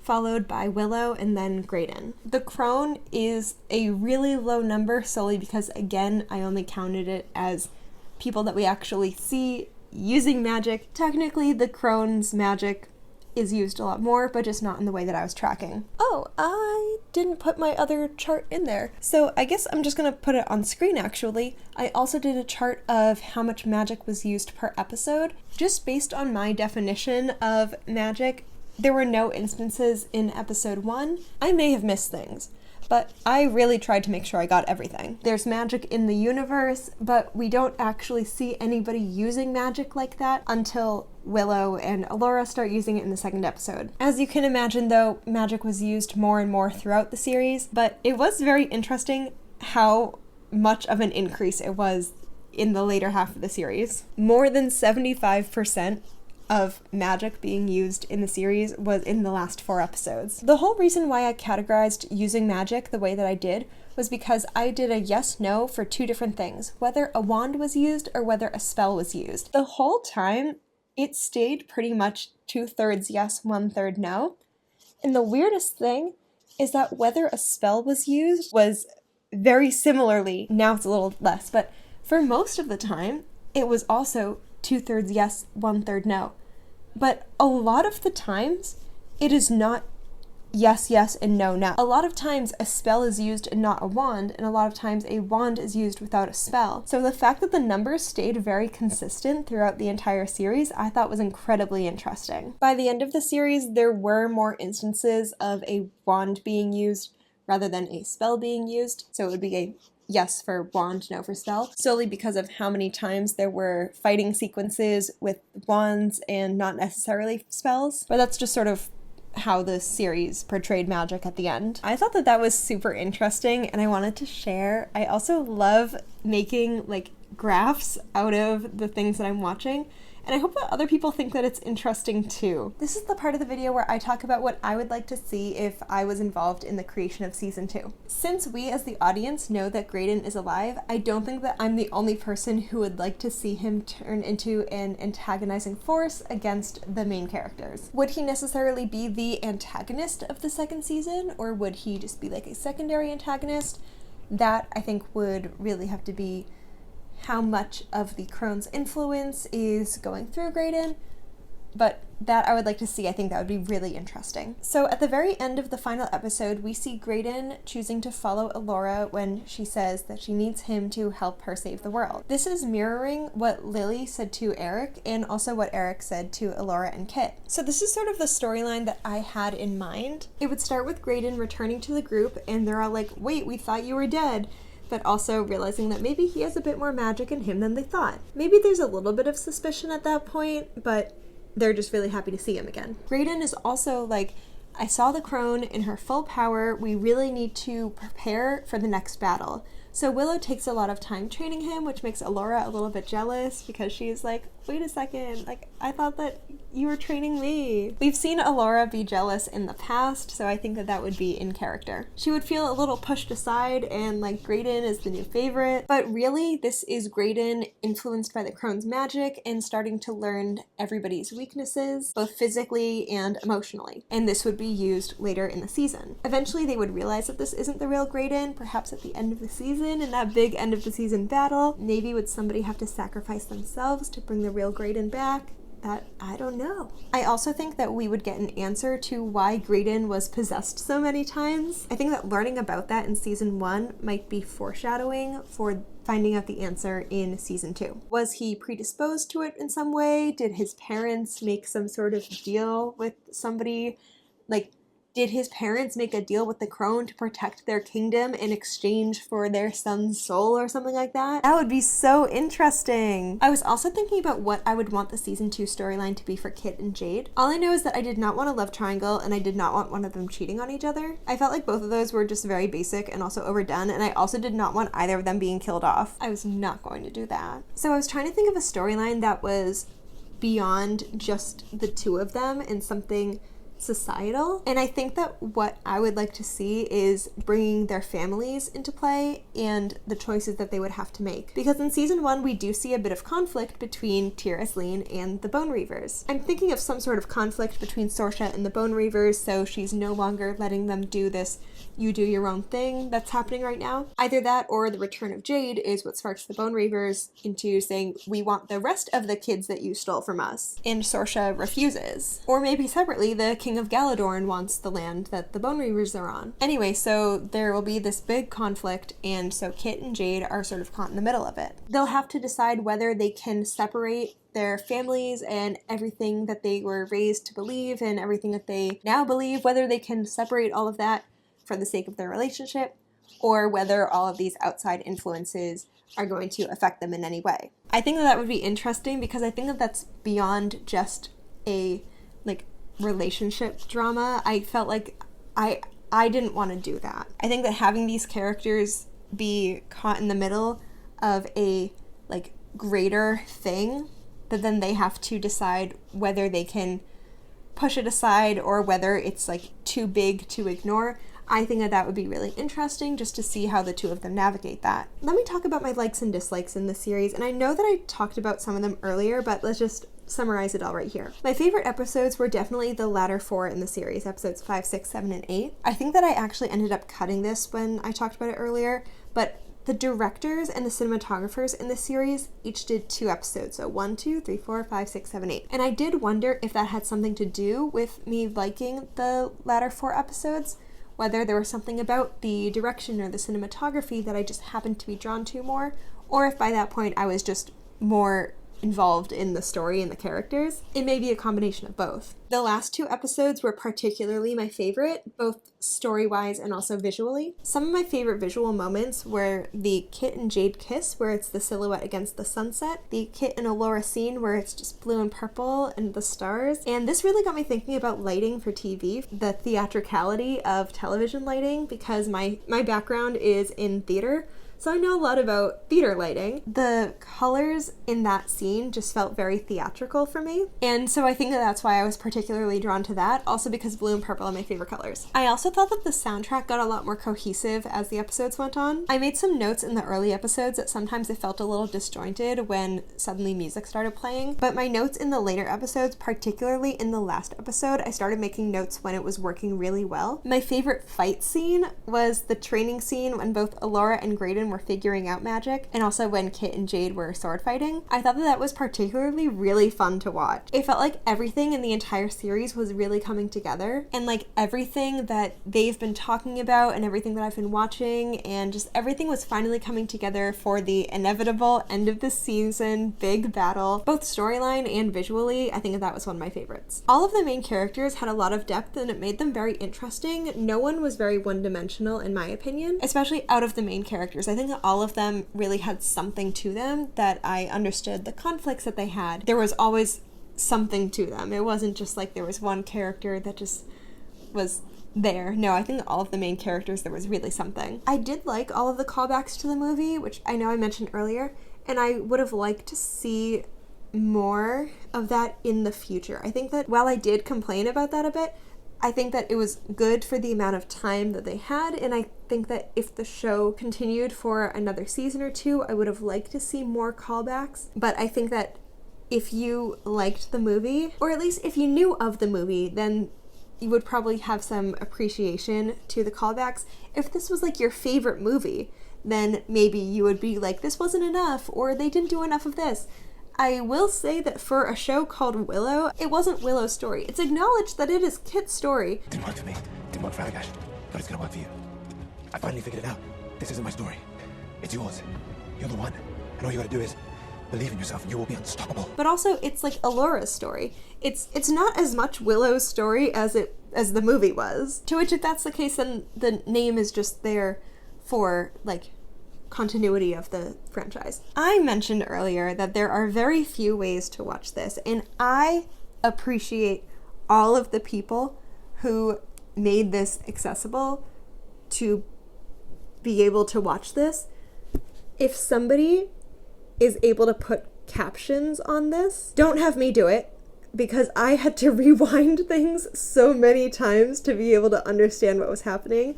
A combination of so many of the scenes being very dark and very dimly lit. This made me realize how much I rely on captions. But also, this was just in general a very dense series. So much happened all the time, and if you stopped paying attention for a little bit, it was almost certain that you missed something. And you know what? If this was still on Disney Plus, it would have had closed captions.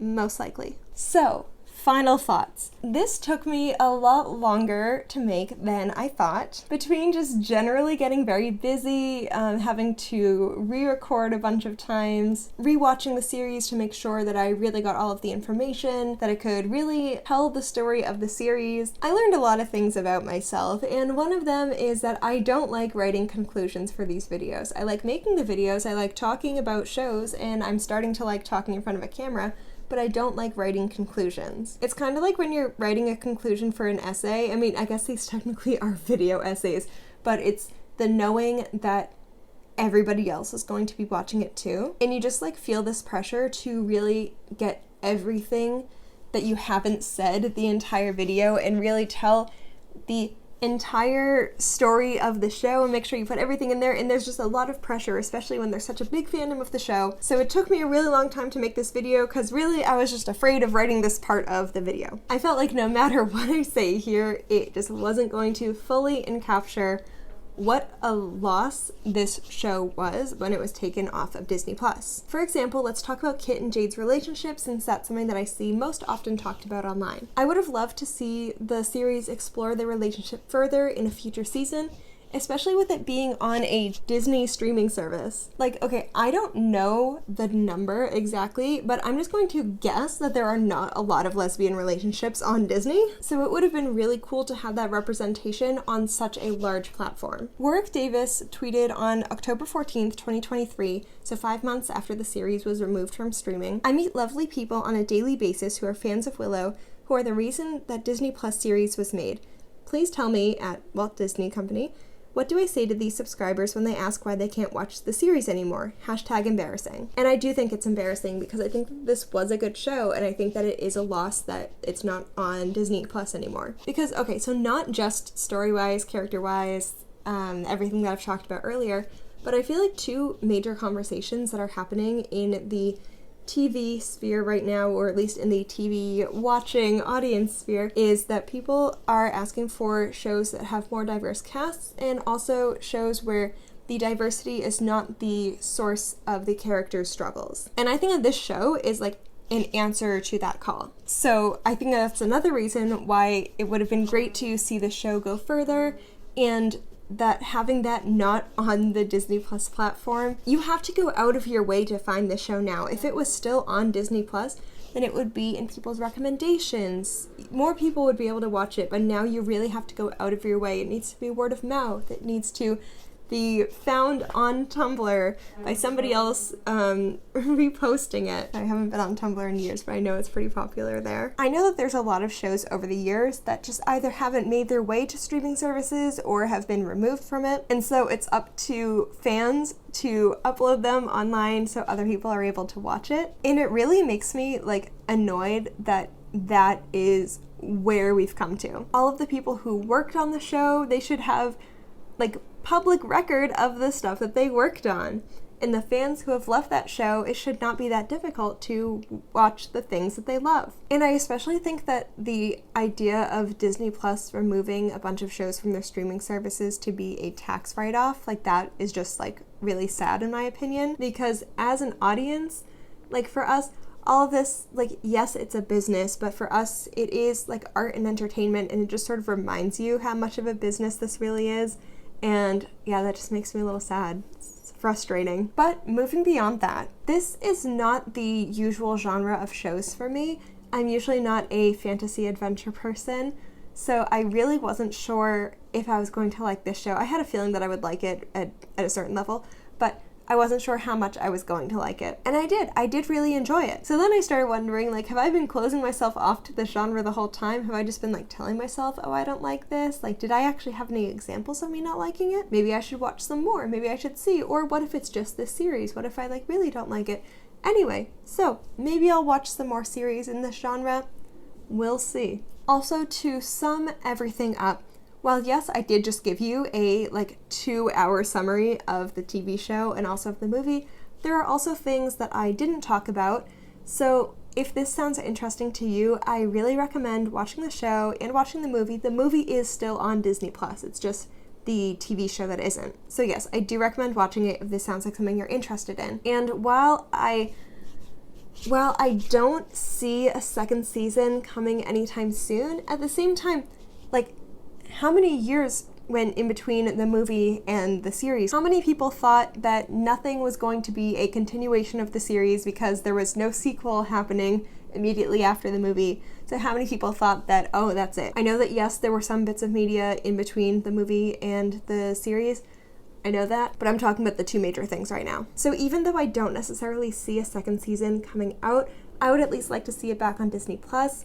I would like to see it accessible to more audiences. Speaking of accessibility, if it was back on Disney Plus, I am almost sure that there would be more captions, more translations, because have you seen how many language options there are on Disney Plus? I mean, maybe not for like everything, but for a lot of things that I've seen, there are a lot. So this would make it accessible for so many people watching the show, so you don't have to go out of your way to Google it. So that is what I would at least like to see as the future of the show. I forgot to write a conclusion after that point. So, have you watched Willow? Have you been a fan since it came out? Have you been wanting more? Is this the first time that you've ever heard of it? Let me know all of your thoughts below. Thank you for watching this really long video. If you have a favorite TV show that was canceled after one season, also comment that down below so I can add it to my little spreadsheet. And yes, thank you so much.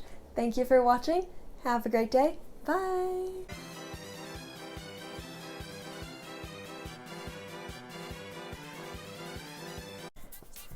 And I didn't do that. She doesn't think that she has magic yet because she didn't see the results of that seed spell in the previous episodes. Meanwhile, Borman is very excited to look through this castle. So this is like a major moment of that. Maybe I should get a new microphone since I had to keep editing out little clicks here and there. I feel like no matter what I say, I won't be able to acknowledge some of the most important things about this series. But I do wonder if... Actually, no, I'm going to cut that part. Okay, I'm keeping this short. Okay. So... I'm not usually the person who watches fantasy adventure shows like this. I quit out of Spotify on my phone to make sure that it didn't play music. I was so proud of my conclusion. And then I just looked and it was still playing music. I'm getting a new microphone. I'm getting a new microphone. Put your recommendations below.